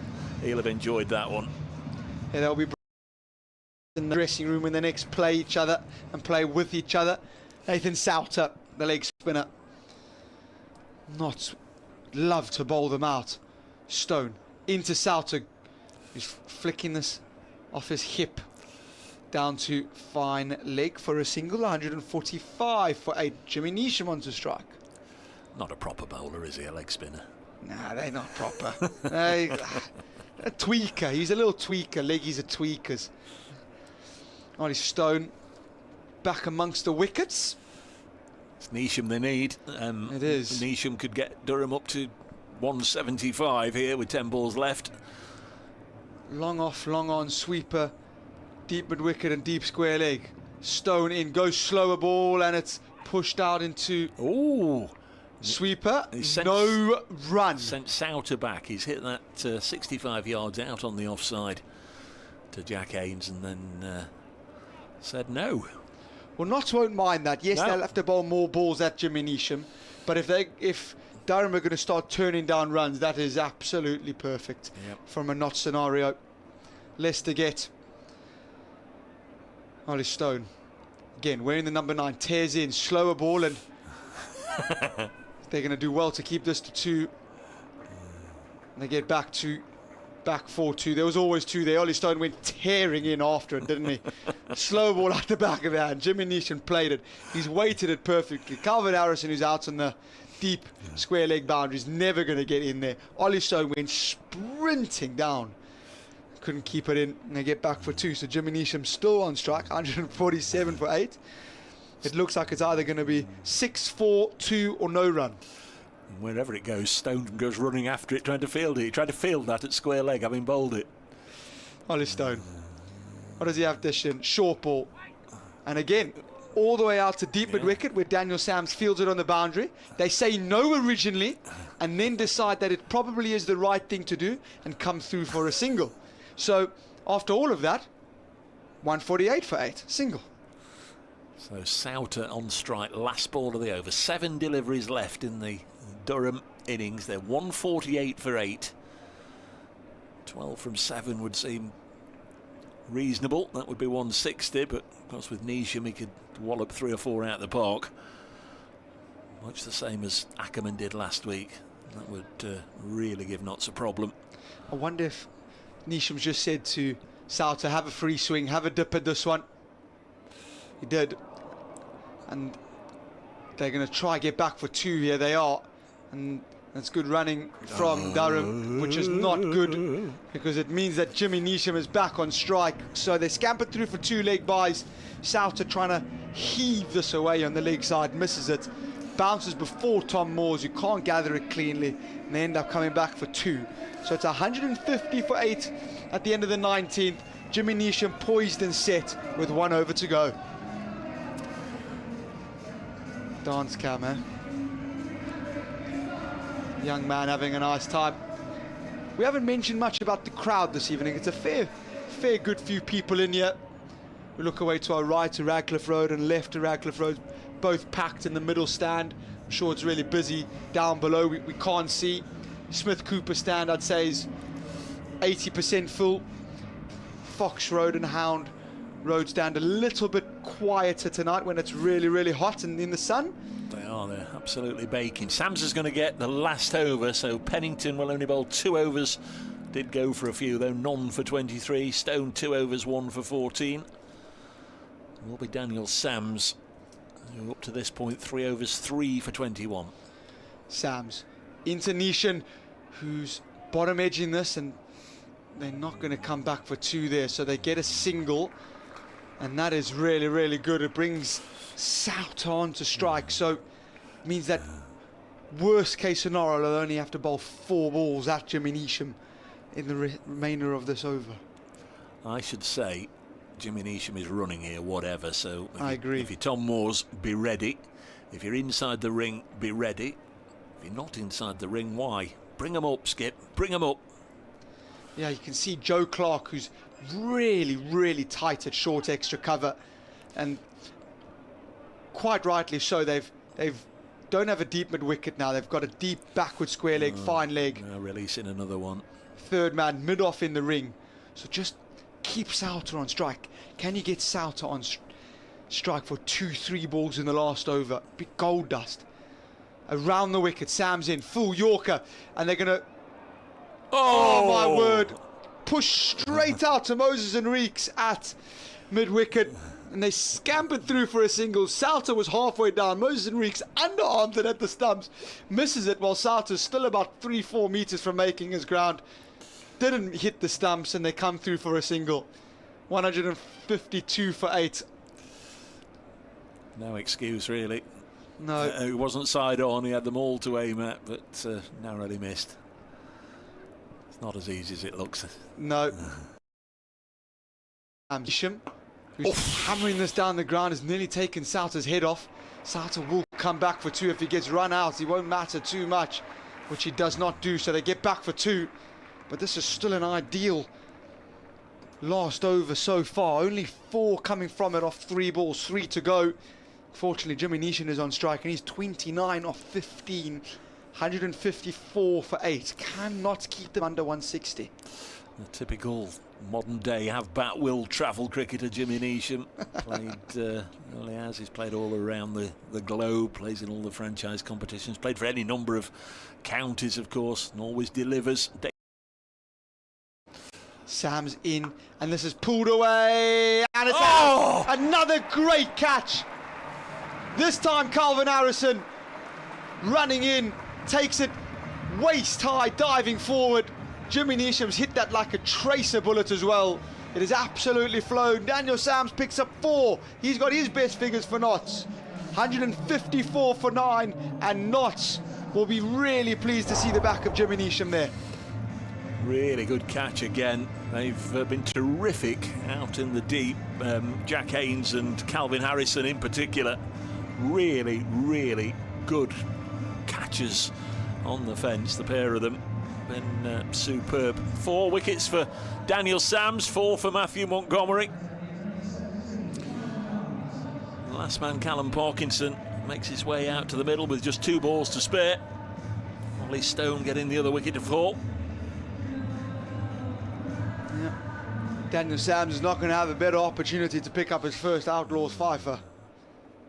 Here he is, around the wicket, to Parkinson, goes into the wicket, and he's hit him. Short ball, he's hit him. Hard as well.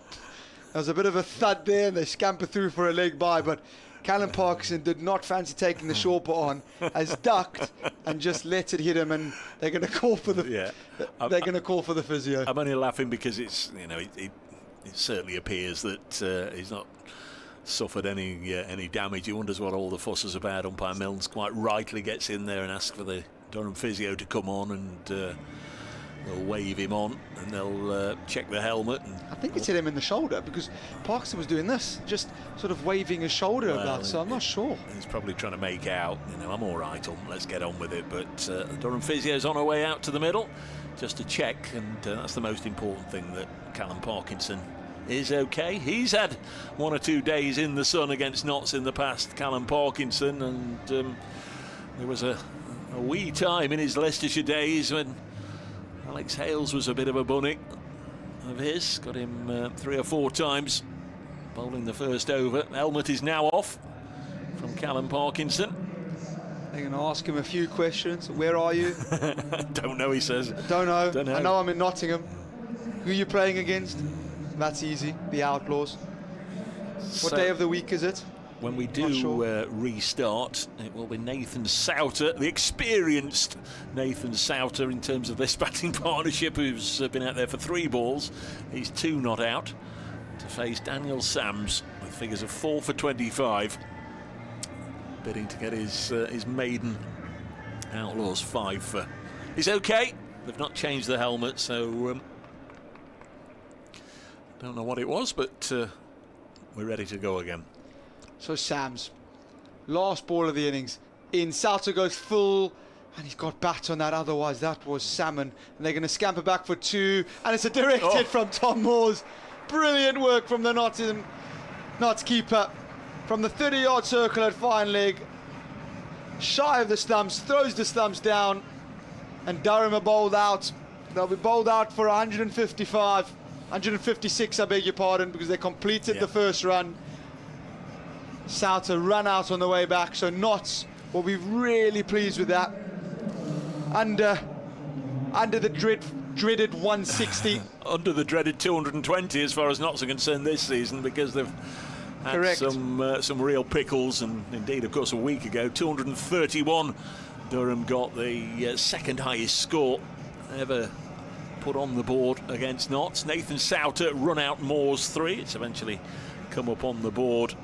Just to confirm everything, 156 all out from the 120th ball of the innings, the last ball of the 20th over. So 156 all out. Top score was Graham Clark, who made 44. The bowlers led by Daniel Sams, 4 overs, 4 for 26, and Matthew Montgomery, 4 overs, 4 for 30. Notts will require 157 when we come back on a glorious evening here at Trent Bridge. We'll give you the rest of the bowling figures and look forward to the Nottinghamshire run chase when we return to Trent Bridge in around about 7 or 8 minutes time. Until then, we'll hand back to the Radio Nottingham studios and Adam Hassel.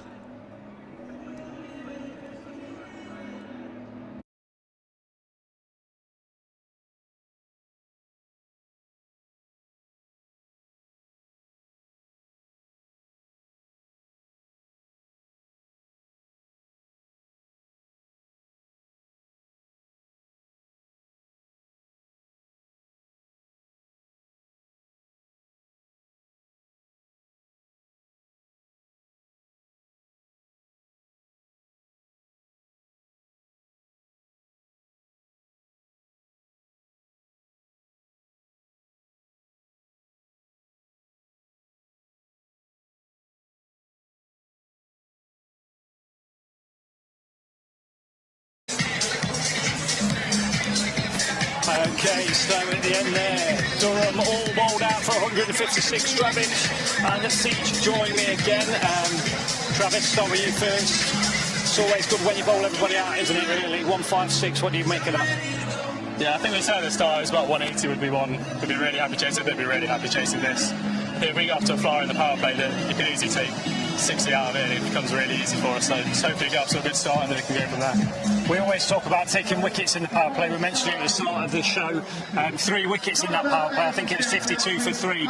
They make a massive difference, don't they? Because it puts the batting team under a bit of pressure. Yeah, I think we were saying before about how much experience they have at the top, and we managed to break that straight away, didn't we? We had Ackerman gone, Leeds gone, they've all gone early. So it made it a lot easier for us to control the rating and in the end get them all out. So. Siege, just come to you now. Always seems that when the power play's done, a wicket happens in that first over after, and it happened there again. A bit, Matthew Montgomery, 4 wickets for Monty there. Just a lot of wickets to spin. What do you make of that? Yeah, it looked really tough like in the middle after the power play. I think for us the power play would be crucial. I think try and break the back a bit and then try and cruise, because when we bowled the spin it looked really difficult. It looked like spinning, so holding. So I think with the new ball, just try and get off to a fly. Let's talk about the fielding, the catching. Saw some worldies out there. You guys practice fielding, you know, every time you have a training session. Just a word, you know, Jack Haynes started it off. Great catch. You know, that top left hand. How important is it that you practice your fielding, you practice your catching, and just a word on some of the catches that we've seen out there? Yeah, I mean, it made a massive difference today. Ackerman scored so many runs this year in the blast, and then Hainsey takes that catch and he's already on the back foot. So I mean, it just makes a massive difference and helps your Outlaws. Now, from a batting point of view, what kind of are we approaching now? We've seen how the pitch is played. What do you think, you know, Joe Clark, Freddie McCann will be thinking? I think it makes it even more crucial about how we go to a flyer. I think if they open up with a couple of seat, I mean, probably similar to us, a lot of spin in the power play, but as ever against team, we've got to really try and take advantage of it with the new ball and try and get a few away to make it a lot easier in the middle overs where you can just rotate against the spinners rather than then having to try and force it when it's turning quite a bit, and it makes it a bit more difficult. We've seen Joe Clark, if we look at, you know, Joe individually. Fox was here last Sunday, strike rate of 200, kind of taking the attack to the bowlers. He's done that a lot this season. Do you think both him and Freddie will work together, right hand, left hand combination as well, quite important? Yeah, I think so. It'll help throw the bowler off. And with the short boundary, we've got the short boundary here. It means one of them will always be attacking that. So that already makes it a lot easier up top where they can stay in for a bit. We've always got that boundary option, try and take on that short boundary. Seach, we've seen obviously in that middle order, Tom Moores, Daniel Sams here last time, that kind of partnership there. If it doesn't go well in the power play, there, you know, people in that middle order can take control of the game. Yeah, I think Sams played some unbelievable shots last week against Leicester. I think he'll probably try and do the same when he goes in. I think just try and belt it, just try and finish the thing early. I think Monty will probably sweep, but he's a really good player at spin, so I think he'll go in earlier on in the innings just because with the way it's turning, and they've only got two spinners, so which I think will make a difference as well, actually. But, yeah. Do you think they could potentially open with spinners, right? Obviously Parkinson, Souter. Do you think they might do that, or like you said earlier, use the new ball maybe with a bit of pace? I think Parkinson will start. I think he'll bowl the first one. I think he did last week, the Riverside. I remember Fred got out to him, but I think they'll probably go with him again. And then finally, Travis, Sam just said there about Monty potentially going up the order. How, important is it in T20 to be adaptable? As in, you know, looking how it's going, maybe when a left-hander, you know, gets out, you take another left-hander in. Yeah. That batting order can change. We read it out, but it doesn't always be the way that we read it out, does it? Yeah. I think it's something that we've got quite a lot. We've got a lot of depth in our batting, and that Monty can bat anywhere from 3 to 8. You know, you can go in whatever the situation is. You can even attack certain overs. Say, you know, you've got a right time off him, or it's this short boundary, something like that. But it's just making sure that you've got the right people to put in and then go from there. And then just finally from both of you, how do you think we play this? Do you think we go out, be aggressive in that power play with Joe and Freddie, or do you think it's about maybe playing yourself in for a little bit and then maybe putting the foot on the gas? To be honest, I think we'll still come out in the power play, try and get a few early on, because it just makes it a lot easier. Breaks the spine of the chase and makes it a lot easier for him. What about you, Seach? How do you think? Yeah, I agree. I think they'll go hard and just try and kill it early. Nice. Feeling confident? Okay, well, the bell's rang, which means that we are literally a few minutes away. Durham are making their way out there, so it's time to hand over to your commentary team. 157 is the target. Let's hope they get there, and we'll join you at the end of the game. But let's pass you back to Dave Bracegirdle and the BBC Radio Nottingham commentary team.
Thank you very much, Adam. Managed to pack quite a lot in the last 7 or 8 minutes there, whilst the players were off the field. We can see the Durham side in their lemon yellow shirts just congregating on the outfield. Will be up and running in a moment or two. Just been reminded during the interval by Adam Wallace, one of our regular Notts followers, head groundsman at beautiful Wormsley, the John Paul Getty estate down there near High Wycombe. Just a reminder that Notts are through to the second 11 finals day in the T20 competition.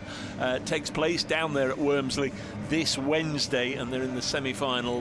The first semi-final begins at 10:30 against Hampshire, so let's wish the seconds well. Let's wish the firsts well, whether you're following us from up in the northeast or a little more local. I'm sure you're looking forward to this run chase with our umpires on the way out to the middle now. Steve O'Shaughnessy and David Mills. We've got the Durham side sprinting out to the middle. You can already see that Callum Parkinson has taken his cap off, so he's going to bowl the opening over here, and Notts have sent out Freddie McCann and Joe Clark. So Notts require 157 just to keep their faint hopes, we think, alive of perhaps getting through to the knockout phase. Really important they win tonight, otherwise you can just about forget it. And they're up against the side who began the evening on top of the table, Durham. To see how the opening overs go, we'll be in the company of Carl van Vollenhoven. Yeah, Callum Parkinson. Don't know if I can call him a slow left arm because he bowls really quickly through the air. And he's also got a very similar sort of run up to what a seam bowler does. Bowls from far back. So Callum Parkinson to Freddie McCann. This is fired down the leg side, and he's going to have to re-bowl that. So Notts get off the mark with a wide. 1 for no loss, and they've just been gifted a free ball. Yeah. So redo. Callum Parkinson again, this fight slightly down the leg side, and McCann just flicking it off his hip out to deep square leg for a single. Field set back on the leg side. Obviously changes now that Joe Clark is on strike. Deep mid-wicket and long off go out. Callum Parkinson changes it to left arm around the wicket compared to his left arm over the wicket. Everyone on the offside saving 1 bar long off. Parkinson wearing the number 17 is getting Clark to defend it to third man, where Freddie McCann calls him through for a quick run. Good running. 2 for no loss. 3 for no loss, I beg your pardon. Clark with that annoying habit this season of getting to 50 and getting out. 4 times he's done it in this season's competition. Not yet reached 60. Parkinson in, and this is potentially tried to be pulled away there off the front foot by Freddie McCann, and hasn't got any of it, and it's a dot ball. Parkinson reloads quickly and goes and fires it into McCann's pads, and McCann's just pushing it out to deep mid-wicket, and they come through for a single. It's like they're against the clock already, isn't it? He's absolutely rushing through this over. Joe Clark, though, just making him wait here, doing a little bit of gardening. Yeah. It's good batting. Good thinking by Clark. Parkinson in, goes Fuller, and Clark defending it out to backward point. There won't be a run there. So 4 for no loss. 1 ball left in this over. Floodlights came on in the interval. Certainly don't need them yet, but they're up there for later on. Parkinson in and beating Clark outside off stump, who's looking to drive this up and over extra cover. So at the end of the first, it's 4 for no loss. Tidy over that by Parkinson, getting it to spin a little bit. That one last ball a little bit slower, a little bit of turn and bounce as well. It's nicely bowled. We're going to have Matthew Potts to bowl from the Stuart Broad end, the England international. It's quite quick through the air, quite skiddy bowler. Freddie McCann marking his crease. So Matthew Potts on the Stuart Broad end, just making sure that his field is correct. Deep backward square and deep backward point. This is in and beating Freddie McCann for pace outside the off stump. He was just trying to slap this away. 2 backward point for 1. 4 for no loss. Yeah, Matthew Potts fell to an astonishing catch by Ollie Stone. Really special caught and bowled. One of a number of really good catches taken by Notts. Apart from Stone's figures, 2 overs, 1 for 14. The only other wicket takers, Matthew Montgomery 4 for 30. Daniel Sams 4 for 26. Notts used 7 different bowlers. Potts turns and starts running into McCann, who is slapping this out to deep backward point. But they come through for a single. 5 for no loss. Yeah, I thought Matthew Montgomery and Daniel Sams bowled absolutely beautifully today. Their plans were really, really good. Montgomery striking first ball of his spell, and then twice in and over, getting rid of the dangerous Lees and Ben McKeaney. So really did just stunt them. Thanks to a Jimmy Neesham quick fire 29, Durham got up to 155. Joe Clark on strike here, and this is down the leg side, and I think it's come off Joe Clark's thigh pad, and it has, and they scamper through for a leg by. 6 for no loss. It's a shame that any sort of bat involved there, and that flies past Graham Clark at short fine leg for 4 runs. It's almost the last thing you wanted to hit as a thigh pad. Takes all the pace out the ball. Any sort of bat on that would have been a boundary every day of the week. 6 for no loss. This one full slower ball, and it's come off the outside edge, and Freddie McCann has got to go. He stands his ground. He's still standing his ground, and now he's walking. So I'm not sure if Freddie McCann has thought it hasn't carried. He's definitely nicked it. There was a massive deviation from Freddie McCann, and a good catch by Ollie Robinson there behind the stumps. Matthew Potts picks up his first. Freddie McCann's got to go for 3 knots at 6 for 1. Not a great start, this. No, he went hard at it, and a definite sneak through to the keeper. Good work by Ollie Robinson. Yeah, nice clean catch, nicely into the white gloves of the Durham glove man. There comes Jack Haynes on his way. Like he fields and catches, he'll go a long way to setting up an Outlaws victory. He had a terrific evening in the deep. Took 2 absolute stunners to get rid of Ackerman and Rhodes. Lots of other really good bits of work on the boundary edge. Yeah, they fielded really, really nicely. All started with a one-handed pluck. Jack Haynes' high score of 89 not out. That was here against the Bears in the first game of this year's T20 Blast. In a match-winning performance, really, from Jack Haynes. They could really do with playing a knock on those sort of standards this evening. He's taking his time here to adjust to the surroundings, taking his guard. As Matthew Potts is tearing away, goes full, and Haynes driving this to mid-on. Won't be a run. Lots of shadows across the ground now. Our end of the ground in shade. Rest in bright sunshine still, but players' shadows are long, spreading across the square. Potts turns, running in. Tall right arm seamer goes in, and Jack Haynes drives this beautifully through extra cover for 4. Over pitched by Potts, and Jack Haynes, that's an absolutely lovely shot. Lent on it, something you'd see right out of textbook. 10 for 1 after 2. Well, if anybody's going to dive and stop it at full length, it'd be the giant figure of Ben McKinney, but even he couldn't reach it. Perfect execution from Haynes. Lovely placement, and nice to get his innings up and running. Notts have 10 on the board after 2 overs.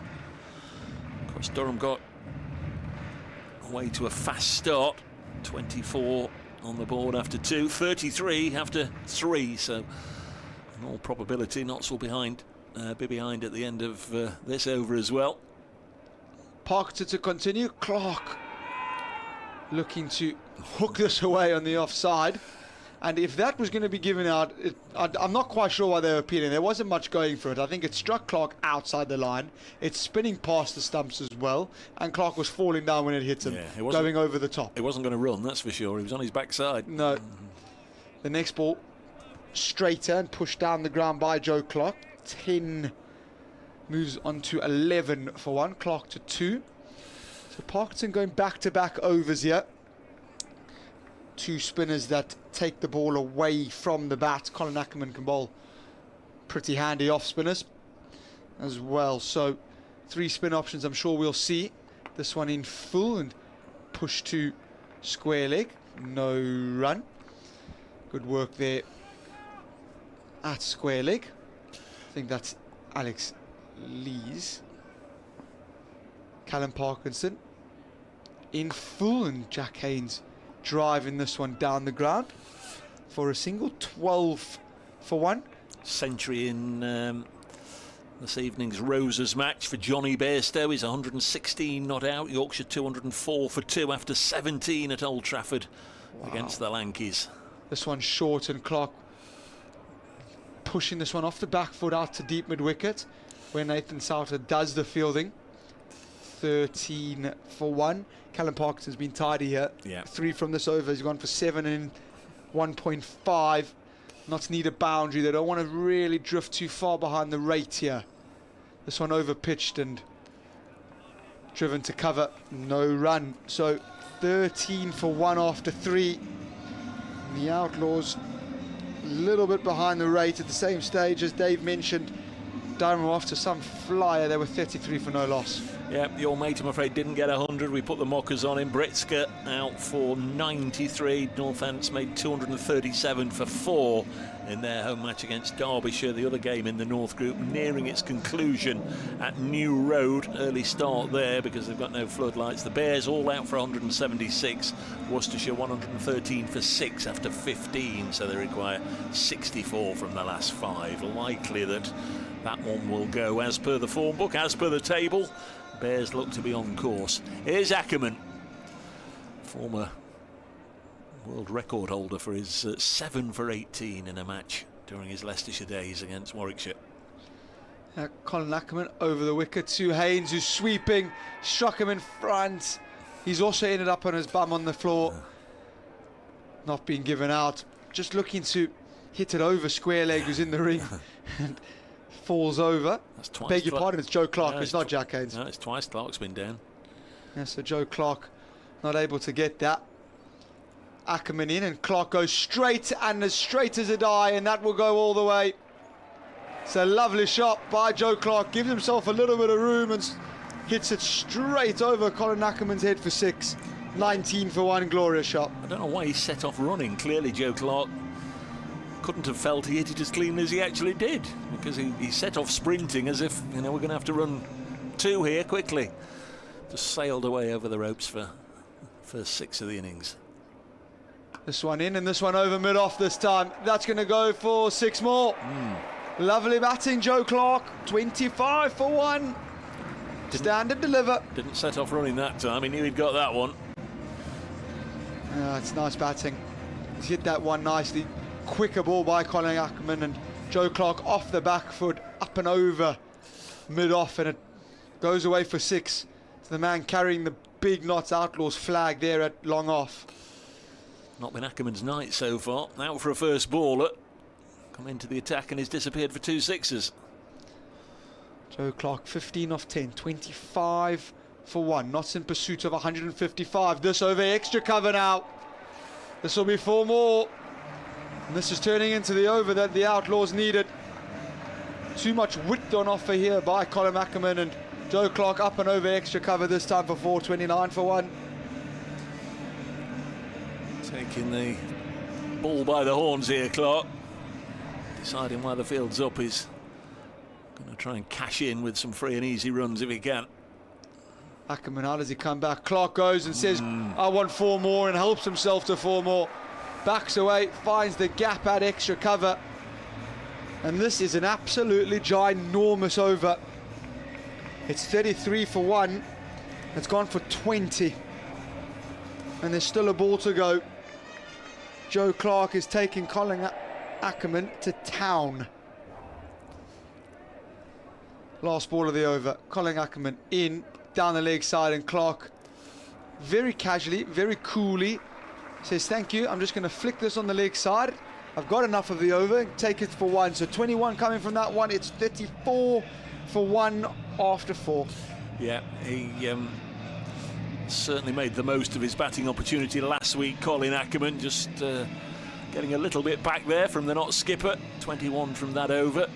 A couple of sixes, couple of fours after the over began with a dot, and then Clark just sensing that whilst he's in the mood, he might as well keep the strike. Just nudge this for a single. 34 for 1. Going to get a bowling change, and straight away the experienced New Zealander Jimmy Neesham coming into the attack. Yeah, Jimmy Neesham, been around a long time. Plays all around the world. Plays for the Pretoria Capitals in the SA20. Played in the IPL. He's in here, Jimmy Neesham, and Clark is hammering this one through extra cover as well. It's not going to go for 4. They should be able to come back for 2 and do. That's good work out there by Casey Eldridge. Jimmy Neesham, really good all-round cricketer. Bowls, bats, fields. Very, very handy. 36 for 1. Run rate over 8.5. They require 121 runs to win. Jimmy Neesham wearing the number 50. Runs away from us. Clark hits it over mid-on. That will be 4. Good batting, Joe Clark. Lovely batting. Over pitch by Jimmy Neesham, and almost a short-arm jab off the front foot from skipper Joe Clark. Brings up another boundary. He's 30 off 15. The Seven Nation Army goes around the ground. Very easy at the moment for Jack Haynes. Of course, what Notts won't want is for Haynes just to be frozen completely out of the strike and not have any flow to his own game. Talk to the coaches, and they like a partnership to be fairly evenly spread, equal number of deliveries, but Clark's certainly taking it to Durham at the moment. Neesham into Clark, who's swishing this outside off stump. Goes through to Ollie Robertson, the keeper. No run. I think that was potentially pace off there from Jimmy Neesham. So earlier on, Durham won the toss. If you missed it earlier, elected to have a bat first. They posted 156 all out off their allotted 20 overs. Joe Clark and the Outlaws needing to win here if they are any chance of getting it through to the last 8. Joe Clark running down the wicket, slices this out to extra cover, and it's put down. Casey Eldridge, yeah, Casey Eldridge diving forward. I think it's 50-50 whether or not that's carried or not. If I'm going to be really honest with you, it would have been a very good catch.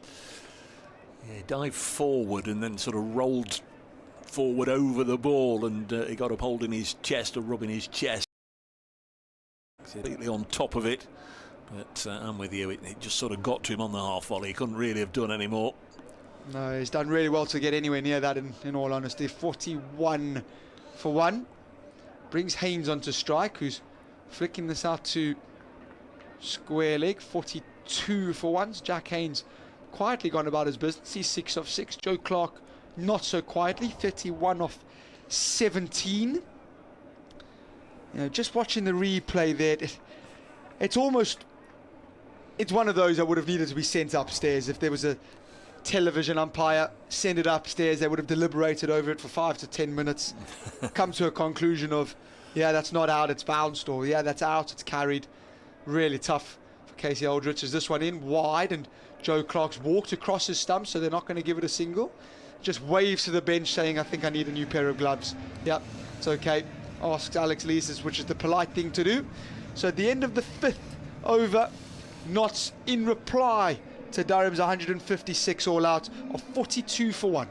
Don't you get any ideas tomorrow when you wave to your pavilion and say you want a new pair of gloves being brought Not out? out there long enough. Not out there long enough. 42 for 1 after 5 overs here, so 1 more over of the power play for Clark and Haynes to just try and find a few more boundaries. Notts at the same stage, or Notts 5 runs behind where Durham were at the same stage. Matthew Potts to get his second over of the innings so far.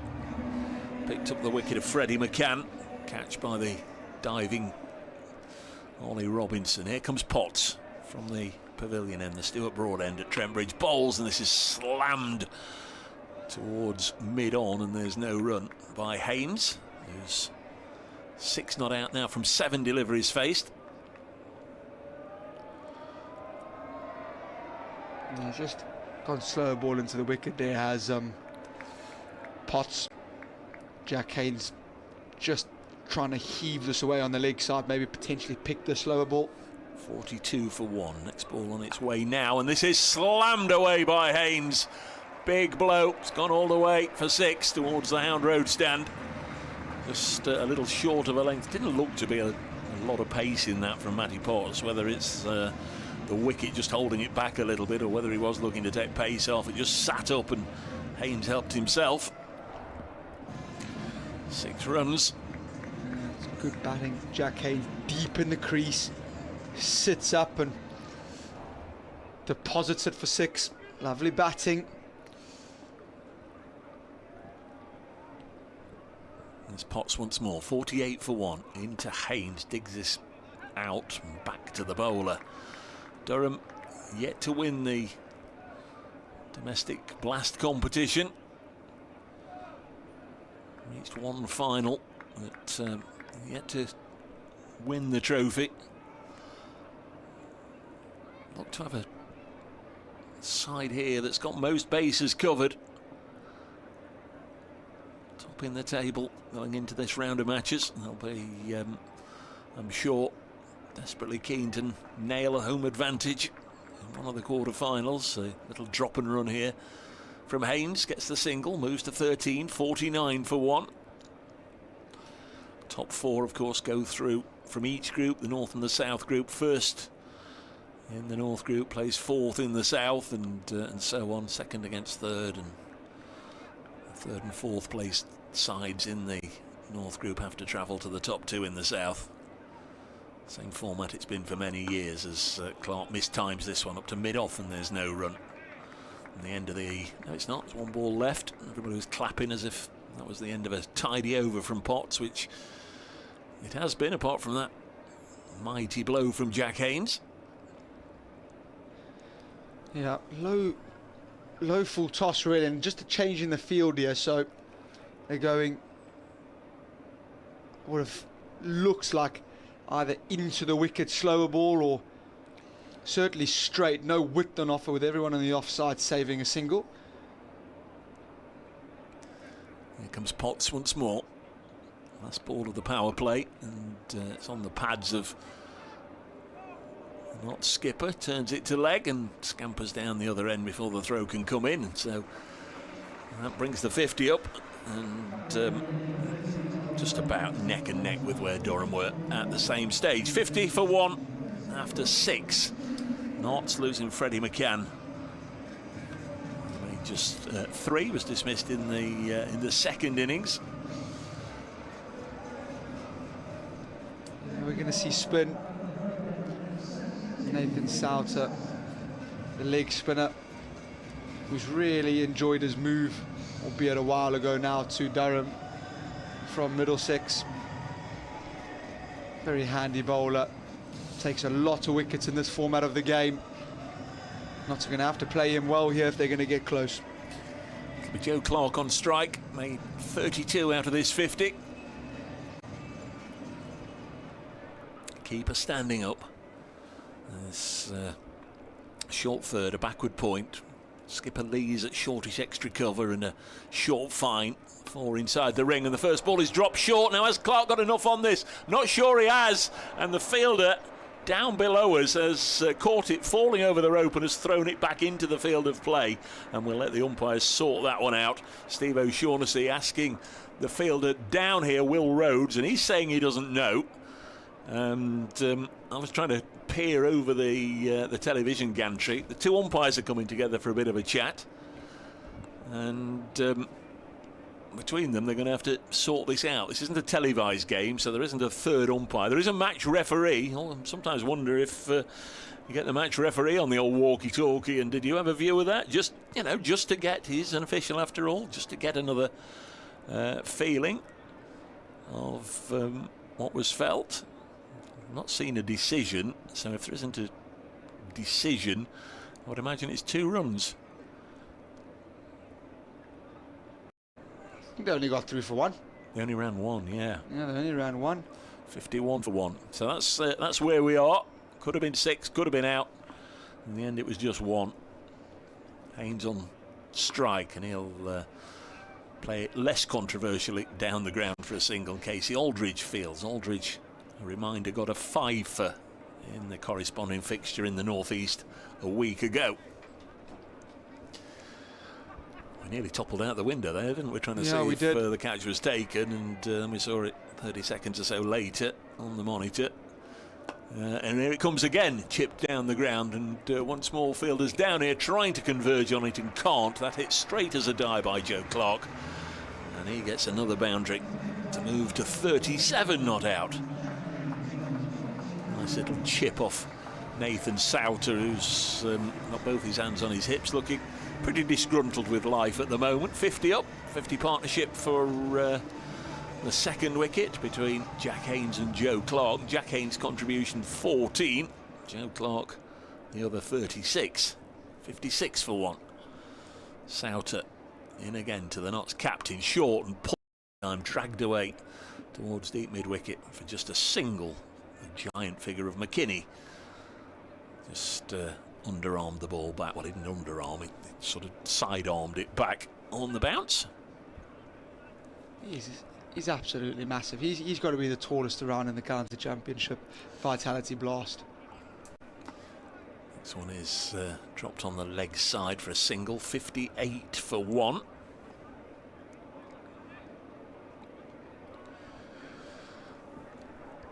One ball left in the 7th over.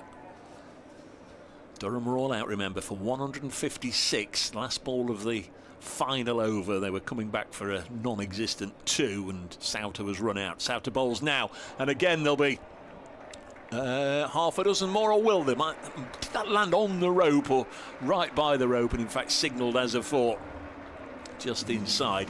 So some big hits coming the way of the former Worcestershire pair, Haynes and Clark. And at the end of the 7th, not 62 for 1, and for the first time they've forged ahead of where Durham were at the same stage. 62 for 1. Moses Enriquez is listed at 4, and Tom Moore's having a fine competition. Matthew Montgomery, Daniel Sams, Liam Patterson-White, Calvin Harrison, Ollie Stone and Dylan Pennington. On paper not spat deep, but they've not been doing it consistently in this season's competition. They'd like certainly one of these to bat through. They'd like the skipper to go on and stop getting to 50 and then getting out. He's on 42. 62 for 1, and here is Casey Aldridge, the Somerset loanee. There's another very tall man. Comes in and bangs it hard into the deck, and turned up to long on by Haynes for his 16th run. 63 for 1. Could have a good game on here. Yeah, I think we're going to have a great game on here. Haynes just reading the situation really, really nicely. He's ticked along to 16, hasn't taken a risk at all, just feeding Joe Clark to strike. Clark on 42 off 24. Not requiring 94 off 77 balls to win. Clark on 42. Aldridge bowls to him. Clark comes at the big fast bowler, and this has eased into the offside, out to deepish extra cover. Single taken. Clark on to 43. 64 for 1. And the Outlaws going about their business nicely here. Ticking the scoreboard over. taking a risk to get a boundary and ticking over from there. Nice looking shot from Haynes. It was just a little too short from Aldridge, and Haynes on the back foot just swatted it back over the bowler's head. Down the ground for 4. Absolutely great shot. Stephen Mullaney's still got his name in the record books as the bowler with the best figures for Notts against Durham in this competition. 4 for 25 back here in 2014 as Aldridge comes in again. Down the leg side and off the back of the bat. He was trying to pull it away and he swung all the way around. It came off the back of the bat and ran to Callum Parkinson at short third, and they take a single. Yeah, Mullaney's 4 for 25. Just pipped 2 bowling performances we saw this evening. Daniel Sams 4 for 26 and Matthew Montgomery 4 for 30. Outlaws 69 for 1. Clark on 43. Oh, and he's caught! Down the leg side, Joe Clark. Catching practice for Ollie Robinson. Went right the way across his stumps. Nearly guided the ball into his stumps, but he didn't. He just guided it into the gloves of the wicketkeeper. And Clark, who made 41 a week ago, has fallen for 43. Caught Robinson. Bowled Aldridge. 69 for 2. Joe Clark looking to play the lap scoop. We've seen him play it so many times. Gets him out this time. Slow ball by Aldridge. Off the inside half of the bat, and Ollie Robinson diving full stretch to his left, takes a good catch. But in truth, he was always going to get there, so Clark's got to go. Walked across stumps early. It's gone really slowly. So Clark's gone for 43. He deflated it onto his stumps. He has. Only just narrowly missed, but certainly didn't miss the keeper's gloves. Here's Moses Enriquez, who's had a wretched campaign, primarily due to constant back pain and soreness and stiff back and all the rest of it. He's had, let's have a look, he's played in 4 matches. Started off 34 against the Bears, got 60 at Old Trafford, 5 against Worcestershire, then missed a lot of cricket. Played in the last match here at the weekend, only made 6 against Leicestershire when he didn't necessarily look 100% fit. I'm not entirely sure how fit he is, certainly not fit enough to bowl. But they've sent him out nonetheless at number 4. And let's see what he can do. He's got 1 ball left in this. Casey Aldridge over. 69 for 2. Last ball of the 8th. And Enriquez is away, clipping it onto the leg side for a single. So 70 for 2 after 8. And Casey Aldridge straight away begins with a wicket. 1 for 8 his figures. Yep, big wicket of Joe Clark there. Danger man, the man who was playing all the shots really and got Notts off to a really good flyer. 8 overs gone, 70 for 2. Haynes joined by Australian international Moses Enriquez. Moses Enriquez will obviously know all about these sort of run chasers, how deep to take it, so experienced. We've got firepower in the shed. Tom Moores, Daniel Sams, Matthew Montgomery, Liam Patterson-White and Calvin Harrison can bat as well. Not to chase down a massive target on Friday. Callum Parkinson is going to continue here. Parkinson round the wicket, bowls and turned to leg by Enriquez. He's got pads of a more vibrant colour than everybody else's. 71 for 2. The Roses match, Johnny Bairstow eventually made it 116. Yorkshire 236 for 6. Parkinson bowls, chopped away by Haynes out into the deep for a single. 72 for 2. Will Luxton 90 not out. That of course in the North Group. Yorkshire 236 for 6. Derbyshire giving it a go at Wantage Road. Northants 237 for 4.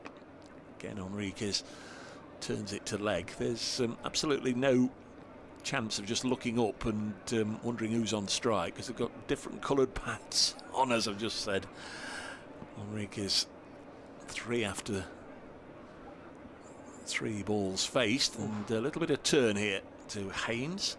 Derbyshire 121 in the 8th over after being set 2-3-8 to win. Parkinson bowls, chopped once more by Haynes out to deep extra cover. 74 for 2. And at New Road, Worcestershire need 25 from the last over with the last pair at the wicket, so it looks as if the Bears are going to win that one. And another drop and run from Moses Enriquez. So that over was more about me giving cricket scores than it was any meaningful action in the middle. They just dropped and ran for 5 of the 6 balls, 75 for 2 after 9 overs. Not to 10 ahead at the moment of where Durham were. Yeah, just good batting, not taking too many risks against Parkinson. They know that he's the danger bowler, the bowler that's going to be difficult to get after.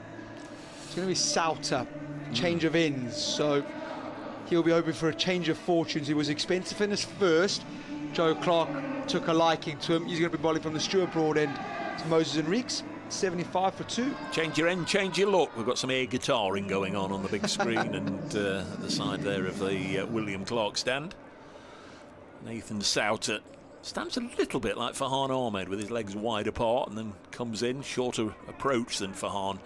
And Enriquez chops it to backward point. The Test match, England 387, India 145 for 3 wickets for Archer, Stokes and Wokes, and the run machine Shubman Gill out for just 16 today. 75 for 2. Next ball chopped again, repeat of the first or the previous delivery, and earlier 5 wickets for Jasprit Bumrah. Crikey, bowled well this morning. Don't know if you saw anything of him. I didn't watch him this morning, unfortunately. He's just a phenomenal cricketer. Absolutely brilliant.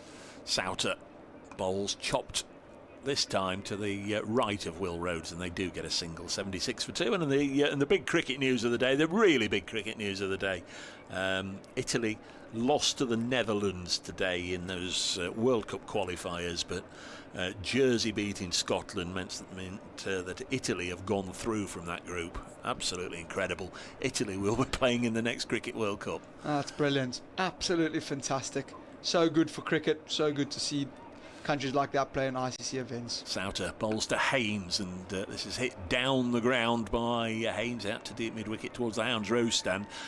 They've run 2, which is about 22 yards each way, but I think they both ran about 30 yards each way because they had to take a detour around each other there. And of course, congratulations to Durham's Emilio Gay, who's part of the Italian side. He'll be heading off to the World Cup, one would presume. 78 for 2.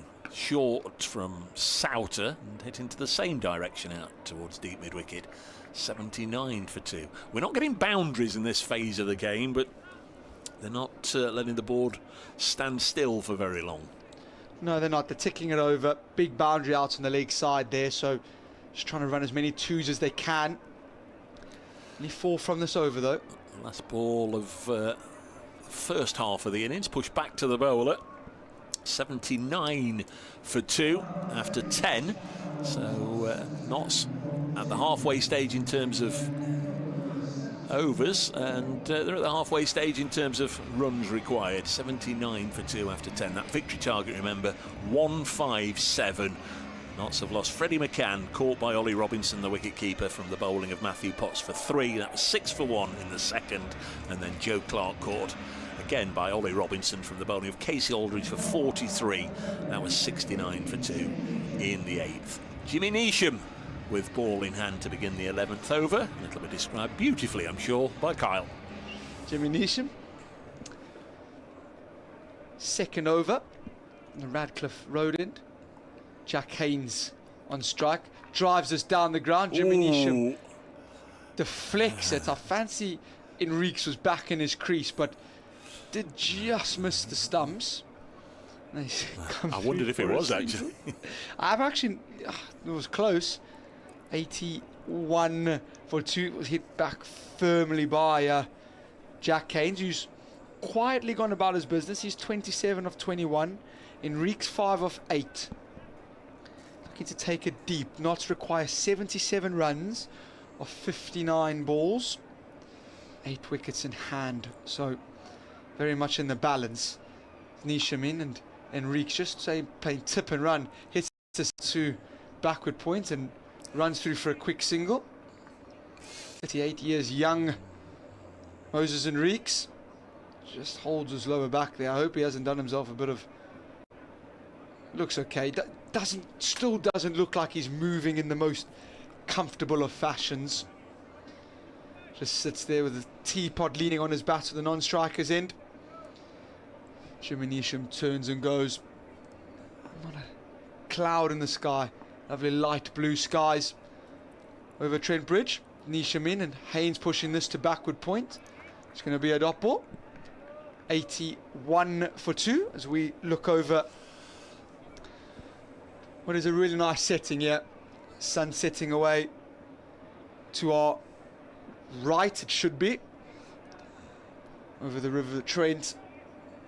Everyone away to our right as well. Been from this over, 2 to go. Jimmy Neesham in, gathers. Moses Enrique drives, and Alex Lee's the fielder at extra cover. Dives to his right, picks it up, and it's a dot ball. Neesham, not the first New Zealander to play for Durham here against Notts. Tom Latham, 7 years ago, made 98 not out against Notts in the Blast. They've also had, I'm sure there's several others, but they also had Ross Taylor, who of course also spent some time playing for Notts. Jimmy Neesham just mentioning to everybody that sit back on the ring. It's last ball of the over.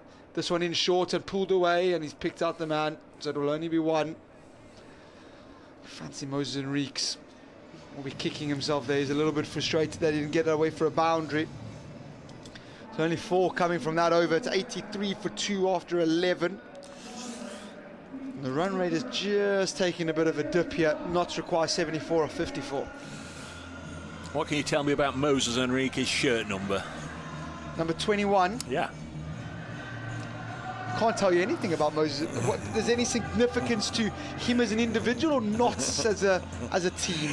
This is the 23rd year of the domestic T20 competition, and Moses Enriquez is only the second player to wear number 21, because Samit Patel wore it for the first 21 years. There you go.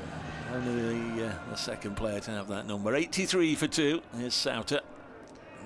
Moses Enriques waits, it goes short, and Enriques chopping this out to the offside sweeper. Souter hasn't tossed a single delivery up. He has been quite flat and into the wicket, hasn't even looked to spin it at all. And there is spin on offer. We saw from Liam Patterson-White and Calvin Harrison that there's a lot of spin on offer. 84. 8 in this one. Fuller, and Haynes defending this out to extra cover, no run. Actually, when the competition did begin in 2003, the very first match and the very first night was at Chesterley Street. Durham beat Notts. You there? No. Not going all that way for 20 over cricket. Next one short by Souter, and pulled away out into the leg side for 1 run. Just be a fad, it'll never last. Nobody'd go all that way to watch a 20 over a side game. I think that was the general thinking, the general thought. Jason Gallion skippered Notts that very first evening. Now look at it. Souter in short again, and Enrique goes up and over extra cover, and that will be a 4. That's a lovely shot. A little bit predictable from Souter, and Enrique gives himself room. Off the back foot, hits it over extra cover for 4. 89 for 2. I think they've given him some elixir of life or something, some magic potion. He looks 100% more healthy than at any other time we've seen him. Moses Enriques got a little bit of movement, a little bit of flexibility. Next one short and outside the off stump, and Enrique's playing and missing at it.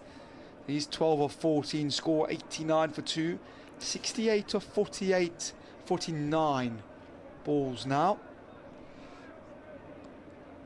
So Souter in short run up, in goes full, and Enrique's looking to hit this downtown. Only can muster a single, drives it along the carpet for 1.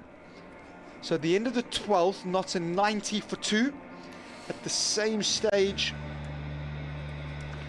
Durham were 88 for 4. So Notts ahead in both runs and wickets. And you fancy that we're in for a really tight one. Callum Parkinson's going to bowl he's going to bowl out here. He's 0 for 12, so he's gone at 4s. The danger bowler, so to say. And Potts has got 2 left. Yes, highly talented bowler. Brother of Matt, of course. Moved from Lancashire to Kent last year. Parkinson in, goes full and traps Enrique's on the pad, and oh, that looked close. That looked very, very close. I'm not sure what umpire Dave Bracegirdle thinks, but I thought that looked good. We're not in line, so it's tough. Yeah, I thought it was perhaps sliding down. This is in, and that one is definitely sliding down the leg side as it comes off Enrique's pad, and they scamper through for a quick single. 91 for 2. No good asking me. Change in pace in those two balls from Parkinson was absolutely brilliant. First one quick, second one slower. This one quick again and off the back foot, driven for 1. 92 for 2. It's almost like Notts are just not wanting to take a risk to Parkinson here. They know that they've got firepower in the shed. Parkinson tosses it up and Enrique slaps this through cover point. Offside sweeper comes and does the fielding. 93 for 2, 63 required. You wonder if this is going to be another game where it comes down to just the pure fact of whether Sams and Moores click again and it's some big sixes at the end. Looks that way. This next one is going to be a 6. Helped on its way. Lovely shot, Jack Haynes. Yep. 2 straight by Callum Parkinson, and Jack Haynes gets down on one knee like we've seen so many times this campaign and helps it for 6 into the Smith Cooper stand. Or will it be one of those games where Jack Haynes is the one to lead from the front and get Notts over the line? Yeah, lovely batting. Really, really lovely batting. That's damaged his figures a little bit. It has. Parkinson in again, and this one cut away, and it's beat extra cover. They're not going to get back for 2, so brings the 100 up. It comes in the 13th over. Notts are 8 runs better and 2 wickets better than where Durham were at the same stage. So at the end of 13, Notts are 100 for 2. They require 57 runs of 42 balls. Yeah, Durham lost their way a little bit, didn't they, in the round about this part of their innings. Notts will be eager to press on. Came here this evening top of the North Group. Already today we've had a win for top of the women's competition. Surrey defeating the Blaze by 10 runs in a low-scoring thriller. 132 for 9 against whatever it was, 122 for 5. Aldrich in from the Stewart Broad end to replace Souter. Goes into the wicket, helped on its way, and it's straight to Clark at short. Fine leg and a metre left or right, and we were saying, oh, great shot. That's 4. Picks the man out, they only get through for 1. So 102 for 1. I remind you, last time Notts faced a team at the top of the table, it was the Steelbacks at Wanstead Road, and we all know how that happened. I'd love to repeat that. Aldrich goes in, and this has helped around the corner, and this will be 4. So second time is the charm. Moses Enrique just helping it on its way. 2 straight from Aldrich. Moses Enrique picks up a boundary. He moves to 18, score 105 for 2. Looks a better player when he's fit and healthy, doesn't he? He does. He most definitely does. Just such calm, cool, calm and collected batting, taking it deep. No need to panic, no need to rush, no need to play any rash shots. Lots of time. 40 balls is an eternity in T20 cricket. Aldrich in goes full, and Enrique's pushing it. He's called for 2 early, and Jack Haynes is a fast man, and Jack Haynes will get back at a canter. And it's good running, and the Trent Bridge faithful know so. 107 for 2, and this is really good batting. 7 from the first 3 balls. Can this over rack up to 10, 12? Take a bit of pressure off, get the run rate down a little bit. Aldrich turns, goes in, he comes, goes into the wicket, and Enrique's just casually turns this round the corner. So fine leg, and this casually jog/walk through for a single. 108 for 2. Enrique's moves to 21. A reminder, every team plays 14 matches in the group stage. The top 4 go through. This is Notts' 12th match. They've won 5, lost 6. Can't afford to lose any more. Aldrich in, goes full, and Haynes helping this round. Straight to deep square for a single.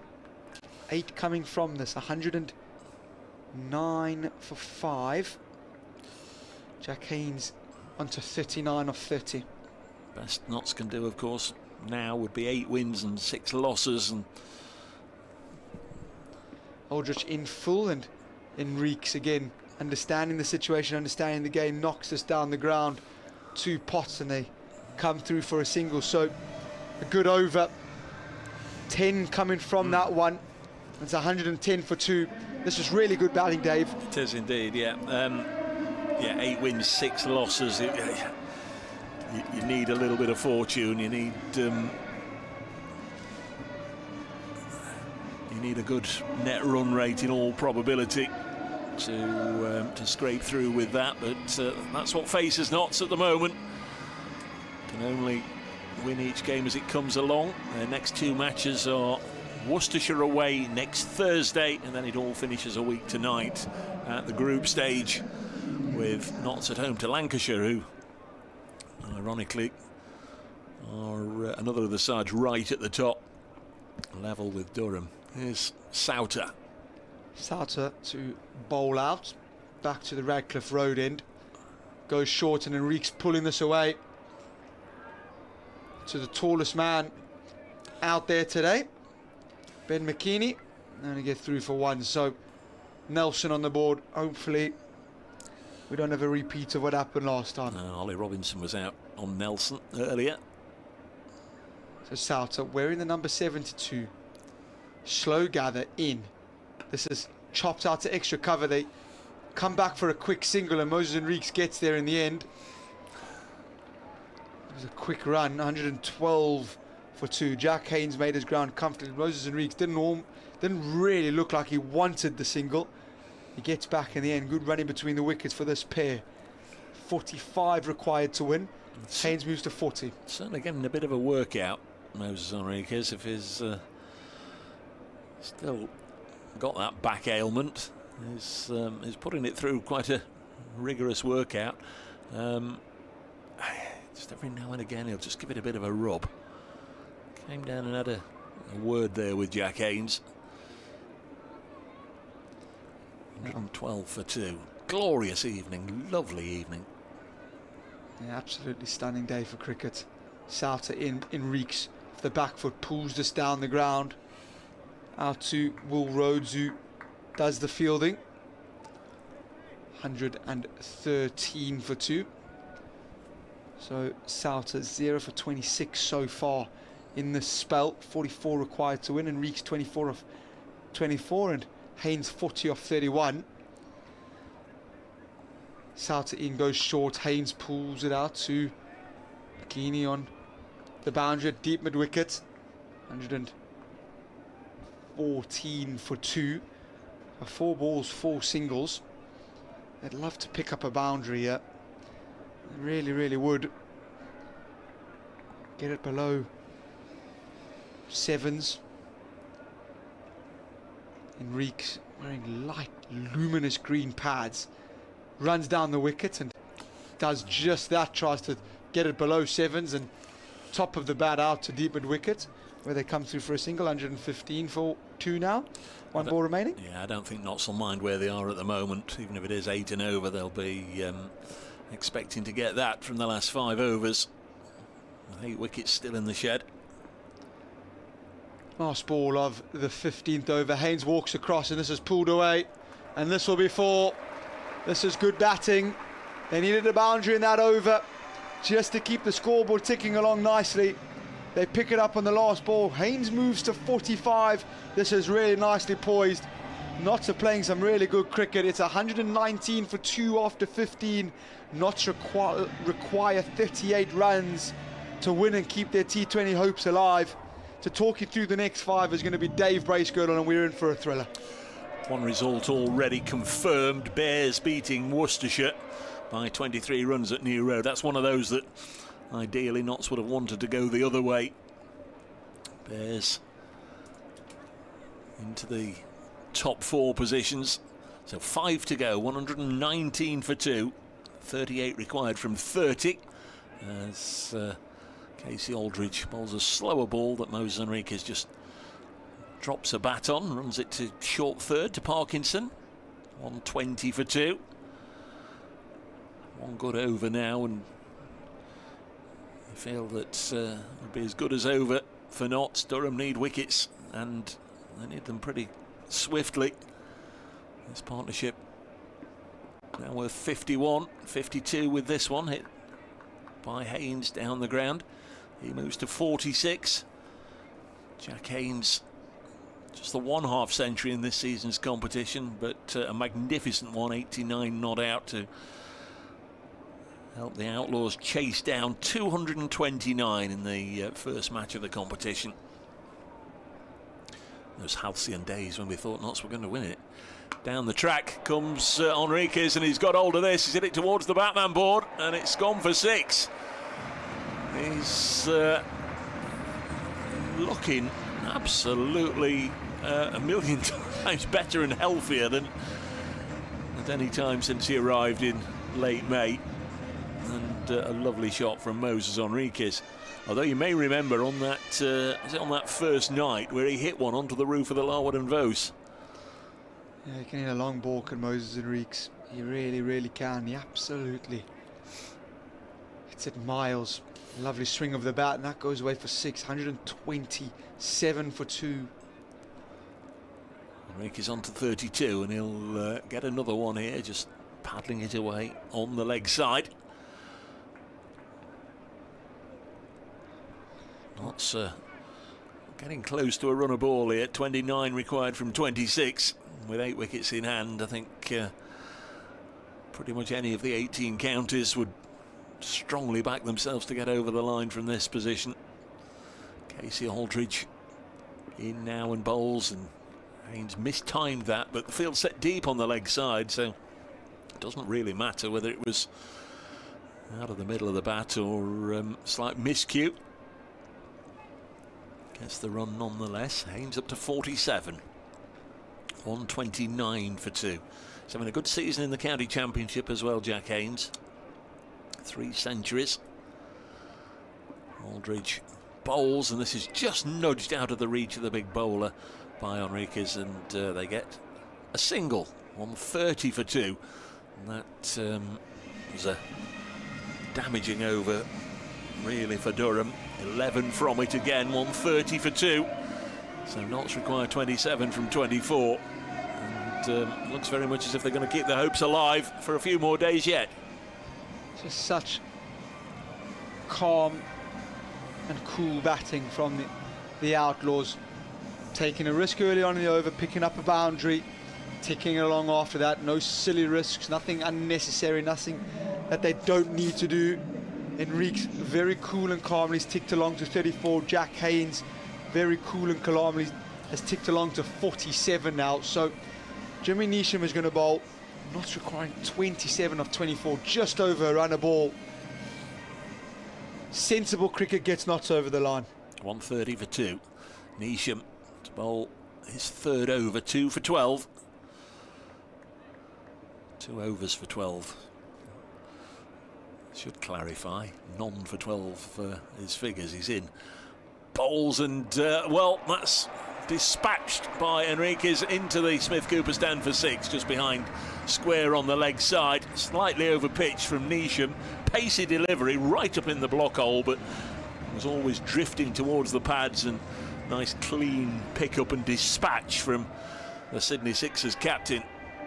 And it just breaks the back of the over already, doesn't it? First ball, get it away for 6. You only need 6 or 7 or 8 and over at this phase of the innings, and Notts already on their way, and slammed into the offside, maybe even through the offside. No, it'll be cut off, but 2 more to the Australian, who's catching Jack Haynes up here, hand over fist. Haynes on 47 from 35, Enriquez 42 from 31, and the partnership now worth 69. Yeah, such fantastic batting. Stands and delivers the first ball for 6. Next ball over pitched, looks to get the over off to an even better start, and crashes us through the covers and gets back for 2. So really good batting. This has been a very good display of batting from Moses Enriquez. Jimmy Neesham in again to the former Australian international, born in Portugal. Chops this to short third, and it's another single. 139 for 2. The other thing that leads a lot of people, including myself, to think that Notts' chances of getting through to the knockout phase are very, very, very slim is the fact they've got a wretched net run rate.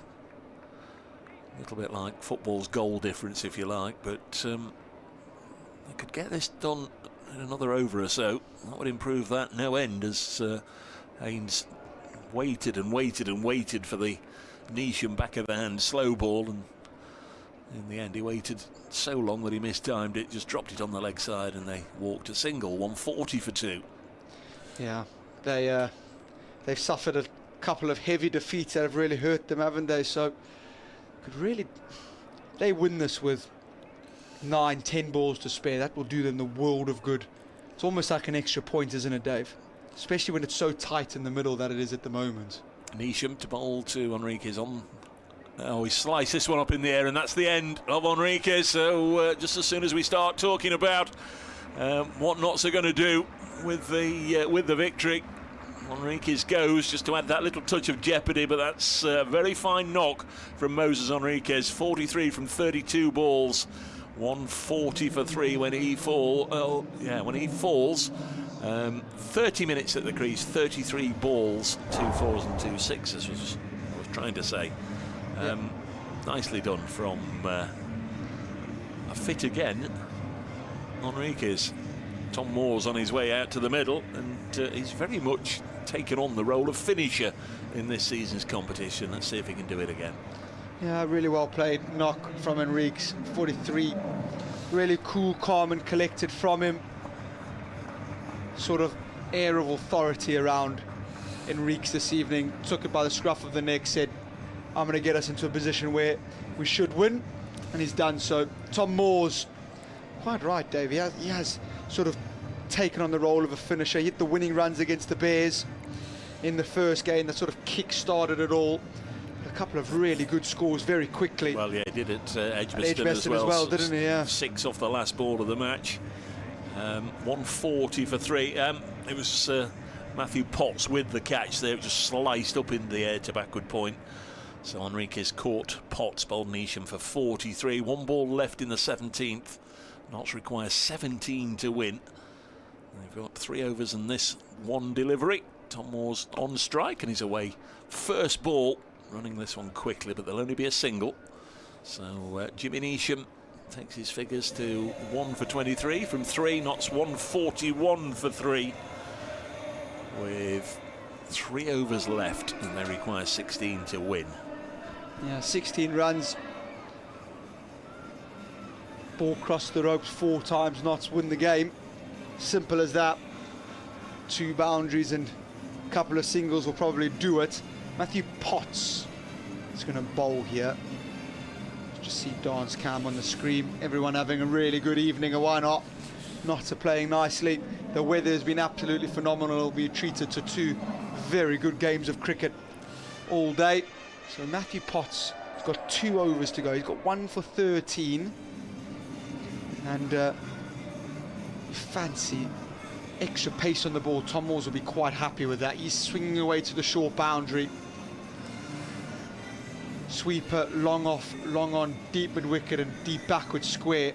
Fine leg and 3rd man out. And Tom Moore's dish up here.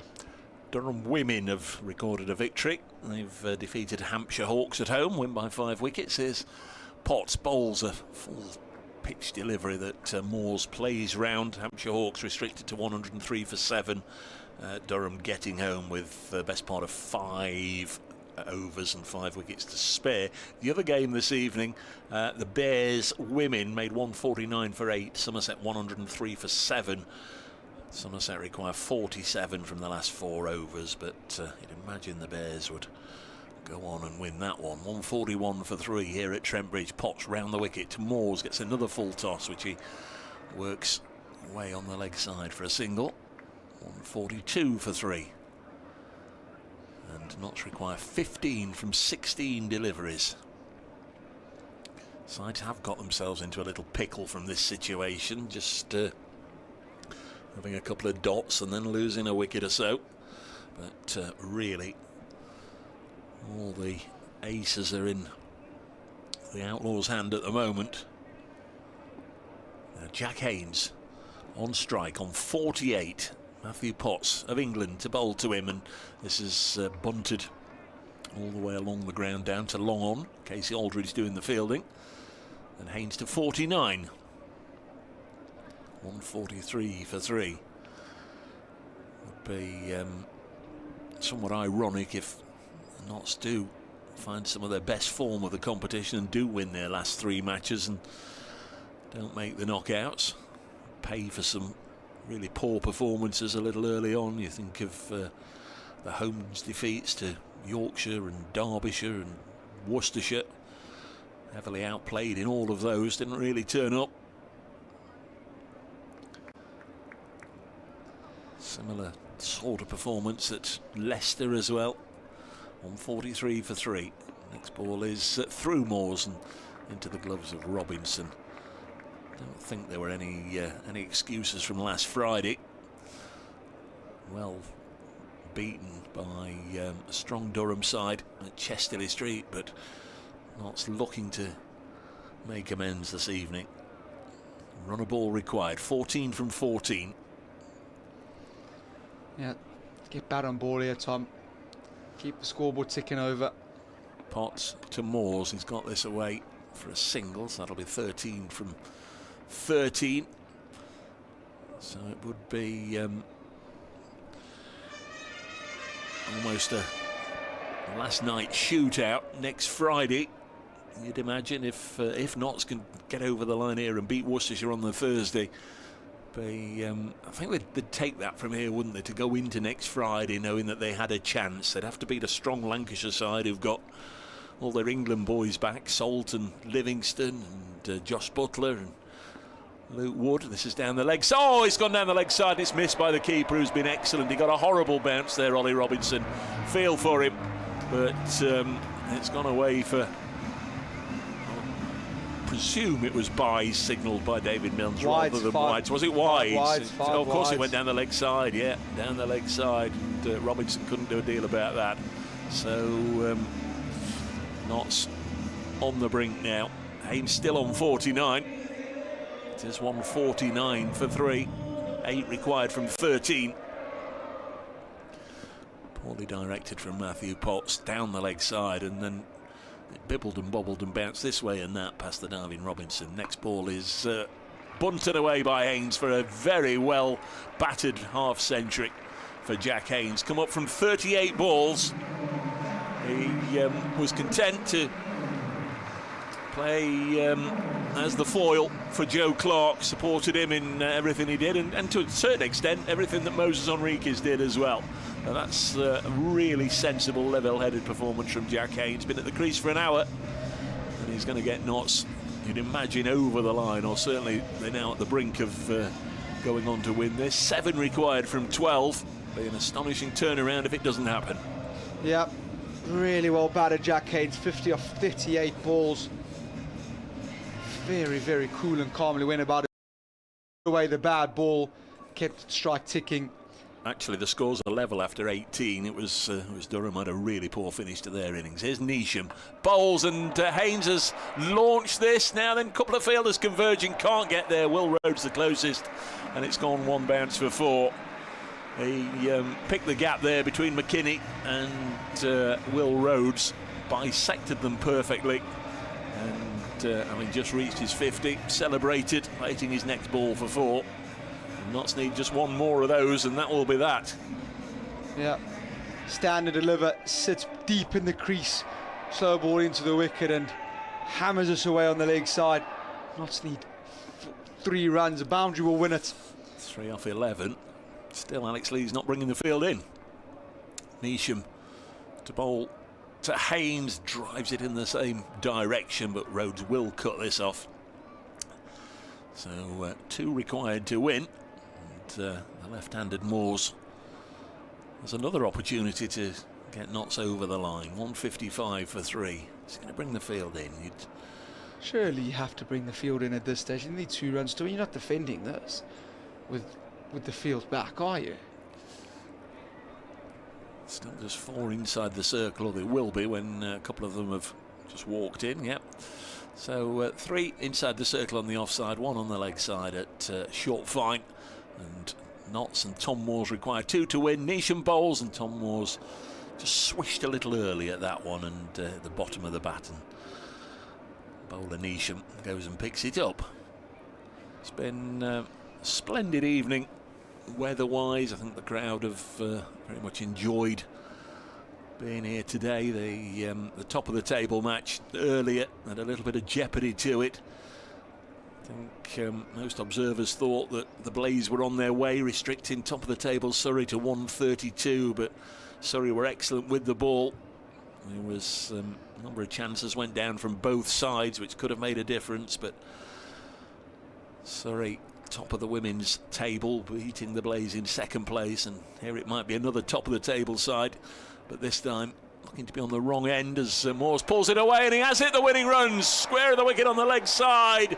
Nottingham just dropped it a fraction short, and Notts have won by 7 wickets with 9 balls remaining, and well, they've done everything they needed to do this evening with half centuries from well, Jack Haynes getting Notts over the line. 43 from Joe Clark, 43 from Moses Enriquez.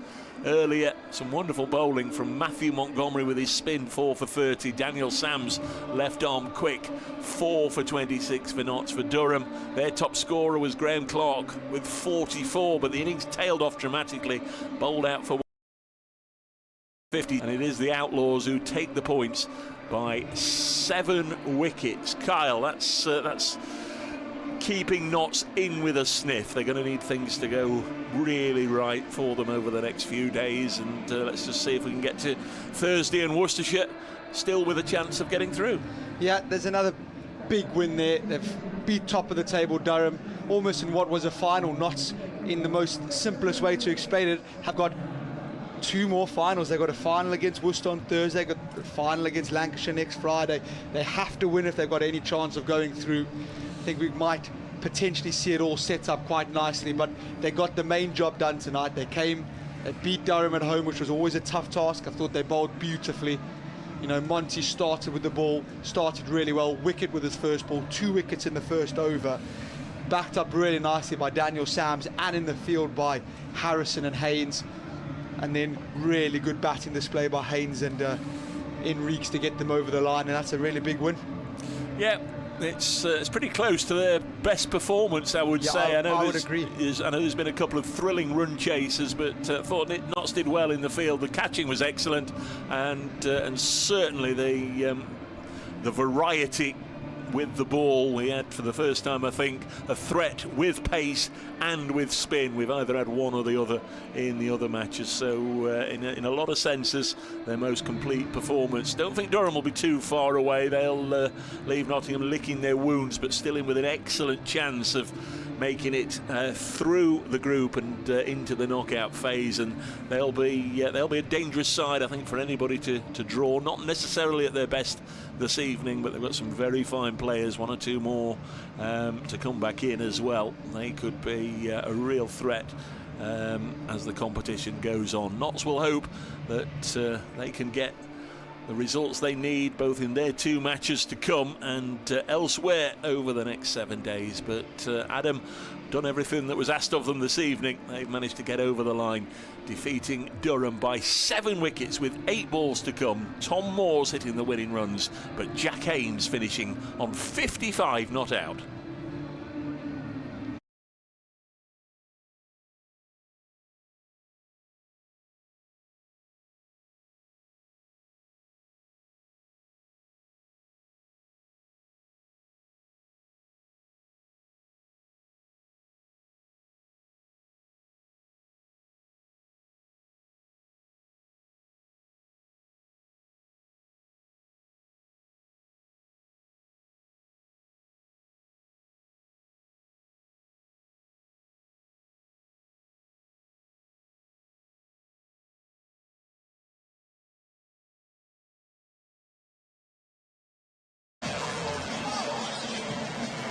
Okay, so Travis and Sam join me now after the Outlaws beat Durham by 7 wickets.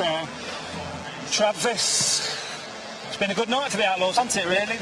We managed to, well, just have a good innings there and sort of get a victory.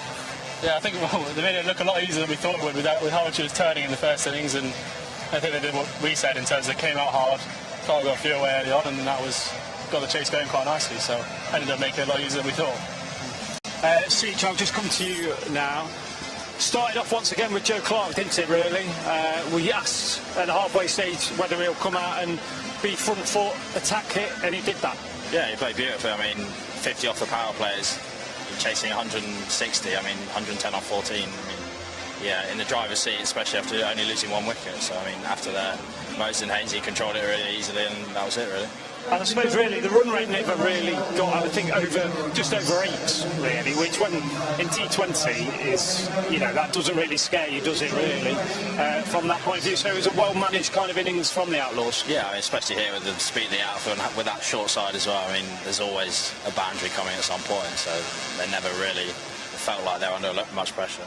Travis, we talked about Joe Clark there. What about Jack Haynes? Another 50 here at Trent Bridge. He's enjoying playing here at Trent Bridge in this year's campaign. Yeah, I think, well, again, it's part of making it look so easy, wasn't it? He just kept finding the boundary, and that made it easy to get these runs. And I mean, yeah, you can't be much. There's nothing really could have done much better overall. And then if we talk about Moses, obviously, very experienced cricketer. He's had a tough kind of start to his Outlaws career really with a niggling injury, but we kind of just saw there his experience, didn't he, really? Took a few balls to get in, and then obviously some devastating force. Yeah, I think, well, obviously he'd have been in a lot of run chases like this and similar ones, and yeah, used that experience and made it look easy again. So we said we wanted 3 from 3. It's now 2 from 2. Yeah. We always talk about momentum. Yeah. How big is momentum in this format? I think we must, especially I think for batters, it's a massive thing. I think bowlers sometimes today, same for everyone, but I think batters, when they get a bit of form, they really feel like they've got a chance they can score as many runs, that they can chase down anything that gets put in front of them. So we're just waiting for Matthew Montgomery to join us, so we'll get some reaction. He said literally, Lordy, I'll take my pads off and then I'll be straight back down, and that was about 5 minutes ago. But if we talk about, obviously the bowling from the start point of view, 157 was the target. That was really down to some really good bowling, but also some great work in the field as well, and it just shows you that you've got to put all things together, haven't you, to get the result in the end. Yeah, I think obviously Monty started off, and it's great figures, especially for him as a spinner. He's getting a lot of turn. That's what made it look so tricky. It was him and Calvin and Patterson White made it look really tricky. So yeah, there's not much more they could have done. And fielding wise, I remember we were sat in the stands watching that first catch. He was a great guy. You thought it was over him, and he just put his left hand out. So it was a really good catch. And Seach, before you go, apparently somebody said that I need to speak to you about your golf. So you played 2 rounds of golf yesterday. Do you want to tell everybody what you shot? We did a 4-man scramble, and we were 14 under, and then we played our own ball, and I was 4 under. 4 under. And how many rounds of golf have you played this summer? Probably close to 50. Unreal. Final word from you two as Monty's about to join us now. 2 games left, 1 away against the Rapids on Thursday, and then we're here against Lancashire Lightning on Friday. Is it just kind of, obviously, a couple of days off, but then just Chris Welsh? I tell you what, look, the media team's nabbed Monty, unbelievable. Is it just about keeping that momentum? I'm sorry, I'm just making sure Monty comes over. Is it about keeping that momentum, sorry? Yeah, I think it's just... Get yourself in here, Monty, get yourself in here. Take the game as it comes and just try and win these last 2. Right, I'm going to say thank you very much to you two. Really enjoyed you having on the stream. Get well soon with that, and good luck in the seconds. All right, thank you to Travis and to Seach, but I'm going to take Monty now. You're free to go, lads. I thought I'd nick you before, Trent Bridge Media grab you. Congratulations, career best figures for you in the T20 format. I don't know whether you know that or not. Yes, I do, yeah. Of course you do. First thing you looked at, isn't it? That's why it took you so long to get down there. Exactly. How was it out there, obviously, from the point of losing the toss, having to have a bowl first? What did you make of the pitch? Yeah, I think we were all pretty clear because we played on this pitch a few times before this, so we sort of knew what to expect. we're fortunate to get a few wickets early, which sort of kicked us into gear. And then I think as a team we're pretty ruthless throughout, both in the way we finished our bowling with the spinners and Samsey bowling beautifully, and then the way that Jack and Moses controlled that chase with Clarkey kicking it off at the start. It was a pretty all-round performance, I think. 157 was the target. How did you feel about that on a used pitch? And to be honest, at the halfway stage I wasn't too sure because it was spinning and there was a bit in it, but it turned out to be a bit under par, I think, just the way. But then credit to our batters, I think we batted with quite a lot of maturity there and controlled it real well. Because that wasn't, on a wicket like that, that's not just a walk in the park. Yeah. And from a fielding point of view, we've took some really decent catches out there, but how much does that change it, and how much is that just a massive impact on reducing them to 156? Yeah, 100%. I think it's something we've been trying to work on, particularly the last 2 years, and you're starting to see it reap the rewards of that. Jack took a screaming catch tonight. They took another good stop on the boundary. Those type of things give the bowlers so much confidence. And who knows, on a wicket like that, in the context of a low-scoring game like that, it changes the whole thing. So it's definitely something we're trying to pride ourselves on as a squad. And yeah, I think it's going, the proof's in the pudding a bit. Yeah. A few games ago, we kind of said it was, we need to win 4 from 4. We said, 3 from 3. How's that momentum sort of building into this final stretch with 2 games left next week? Yeah, I think the clarity is actually probably quite a good thing. I mean, everyone arrives. There's no if buts or maybes. We know what we have to do, and in a way, I think it's showing. It's bringing the best out of us. So hopefully, a long way continue, and hopefully we can ride this wave of form. But yeah, I mean, it's exciting. We're still in it. We live another day, and 2 more games next week. And yeah, who knows? You can. If we do end up winning those, you go into the finals doing that with a lot of momentum for the final. So, yeah, I think we're all very excited about that opportunity, to be honest. I was going to say, we like to be positive, but you've got to get through a quarter-final first before we make it to the final. No, I jumped the gun, didn't I? You jumped the gun, but we don't mind that bit of positivity. Obviously, just on that finally, and then I'll let you go, it's been an up-and-down kind of campaign, really, haven't it? We've kind of never really got that sort of momentum, that famous word, but it feels that we're coming into the final stretch and we are getting that momentum. When we go away now, because we've had 2 games here, does that make it easier to go away against the Rapids? To be honest with you, I haven't really thought about it, but I don't think it shouldn't have much of an impact. Like you said, I think that was the case at the start of the comp for us. We'd win 1, lose 1. It didn't feel like we could get in a run, and I feel like we're finally starting to, all the work, we're sort of growing as a team, which is always a good sign that we're getting better as the comp goes on. So long way to continue, really, and hopefully we can have a good week next week, and then we're into those quarterfinals. I like it, right. Thank you very much for joining us. I'm just going to get Hainsey, seeing that he's here now. Yeah. Do you want to talk about his footwear, or? No, just asking about his drop catch from our Fafa. That was no. Wow. It's gone straight in there. You've got a long cut, you can't expect to know what you can do. I thought I'd just have to grab you. Congratulations on your 50. I said to Monty that you kind of feels like you're enjoying batting here at Trent Bridge in this format this year. Yeah, I think so.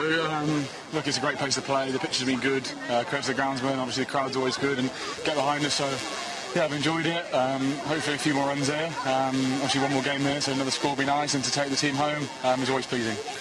Talk about catching. I spoke to Travis, I spoke to Seach, just spoke to Monty. You took some, great catches. It started with that one, obviously, with your left hand. For you, how pleasing is it that the work that you put in training, catching, is kind of come to fruition today? Yeah, I think it's always nice. I think sometimes they stick, sometimes they don't, those ones. We all work hard in our fielding. We put a lot of pride in our fielding, and I think we sort of grown into our fielding as we went through the competition. Everyone sort of knows what they want to do, and obviously nice when they stick like that, and the boys work hard in it, so nice one. Finally, I said to Monty, we've said we need 4 from 4, 3 from 3. Now is it 2 from 2? Keep kind of riding the wave. I think so. Yeah, I know everyone says it's very cliche, but momentum's huge, and we've got a lot of confidence now in the group that we're 2 from 2, and why can't we go and do it and get into a quarter final? Well, congratulations once again. Thank you for joining us on the world famous Trent Bridge Live. Thank you, Aaron. Thank you very much. That's an absolute pleasure, Jack. Yeah, sure. Thank you. Jack Enser. So yes, literally it is 2 games left in this year's campaign. The Outlaws go to Worcestershire Rapids on Thursday, and then we are back here on Friday against the Lancashire Lightning. As I've said to everybody tonight, we tried to make it 4 from 4, 3 from 3. Well, it's now going to be hopefully 2 from 2. But we'll see you next Friday. But from everybody here on Trent Bridge Live, thank you very much for joining us today, and hopefully we'll see you on Friday.